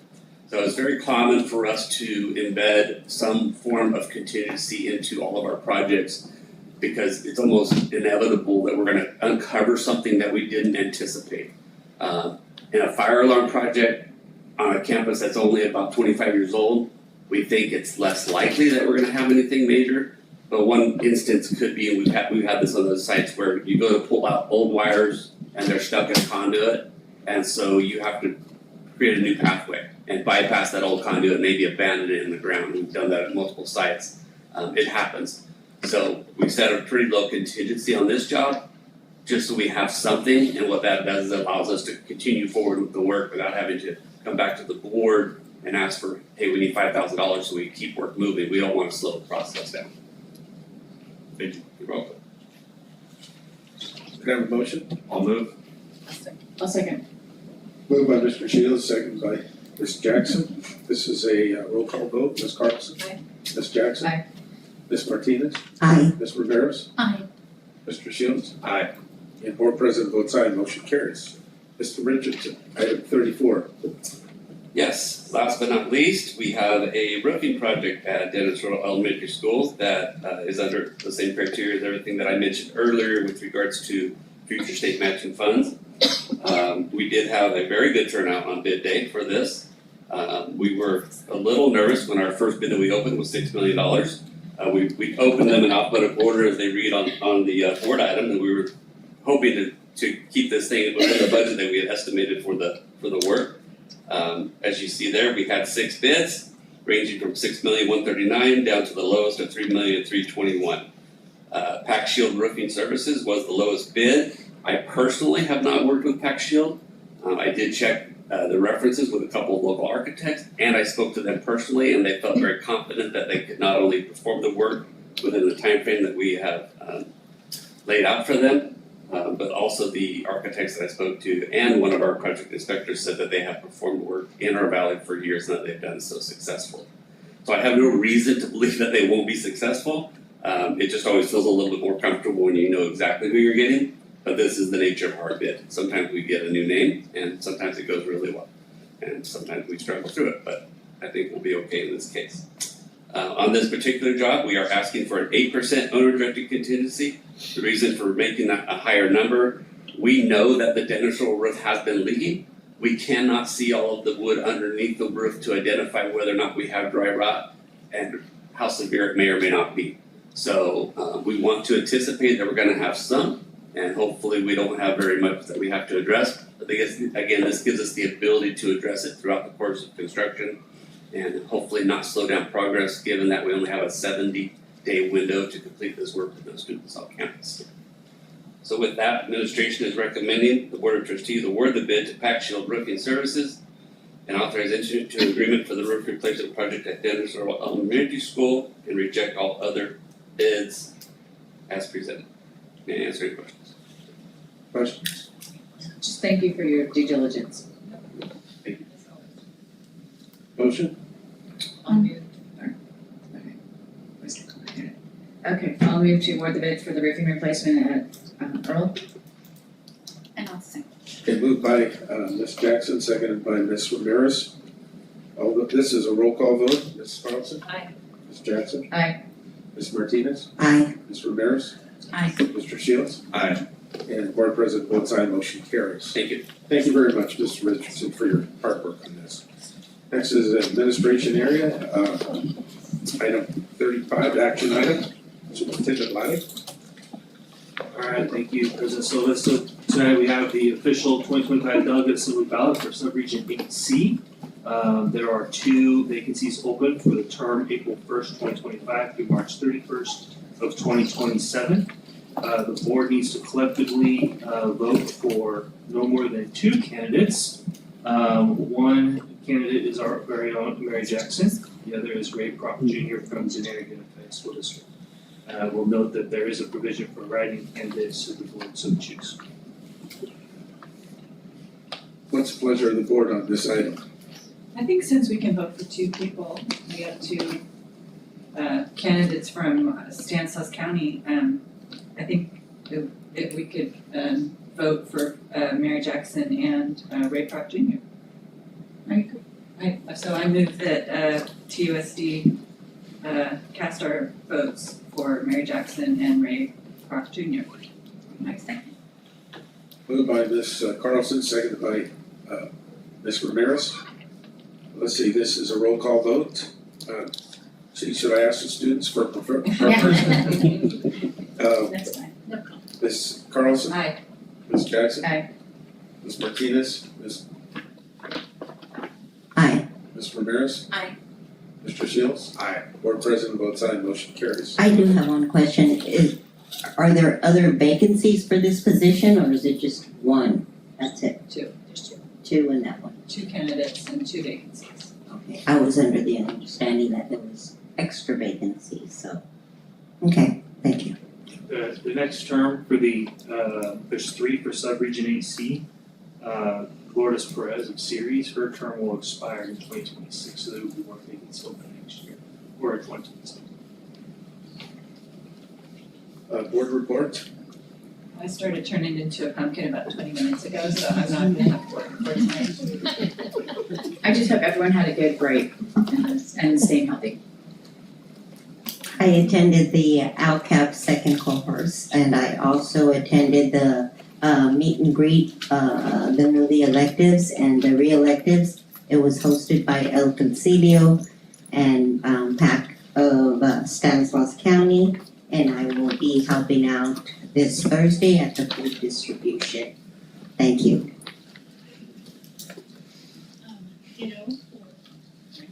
Ditto for the LCAP community committee meeting and the El Concilio. And I know that Marie Russell was there as well. February 10th, I attended the Turlock High School Orchestra and Mariachi de Oro. That was a phenomenal performance. Thank you to the director, Mr. Joe Tovar. When the vocalist started singing Volver, Volver, there was a roar of the audience, so that was pretty exciting. On the 12th, I attended the Pittman High School Cafe under the direction of Mr. Johan Hartan.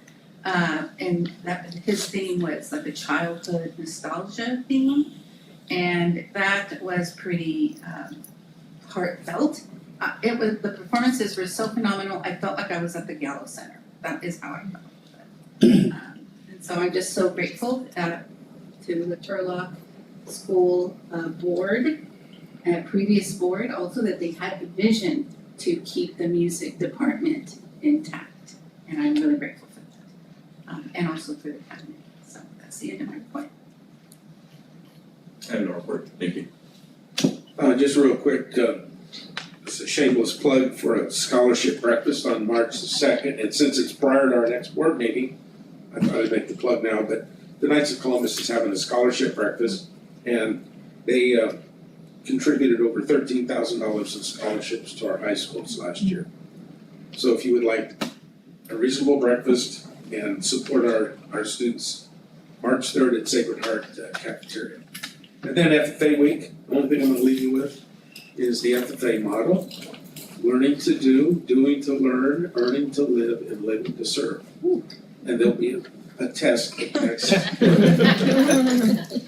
Let's see, have a motion to adjourn. Move to adjourn. I'll second. Moved by Ms. Carlson, second by Ms. Jackson. All in favor, say aye. Aye. Aye. Nay? Or,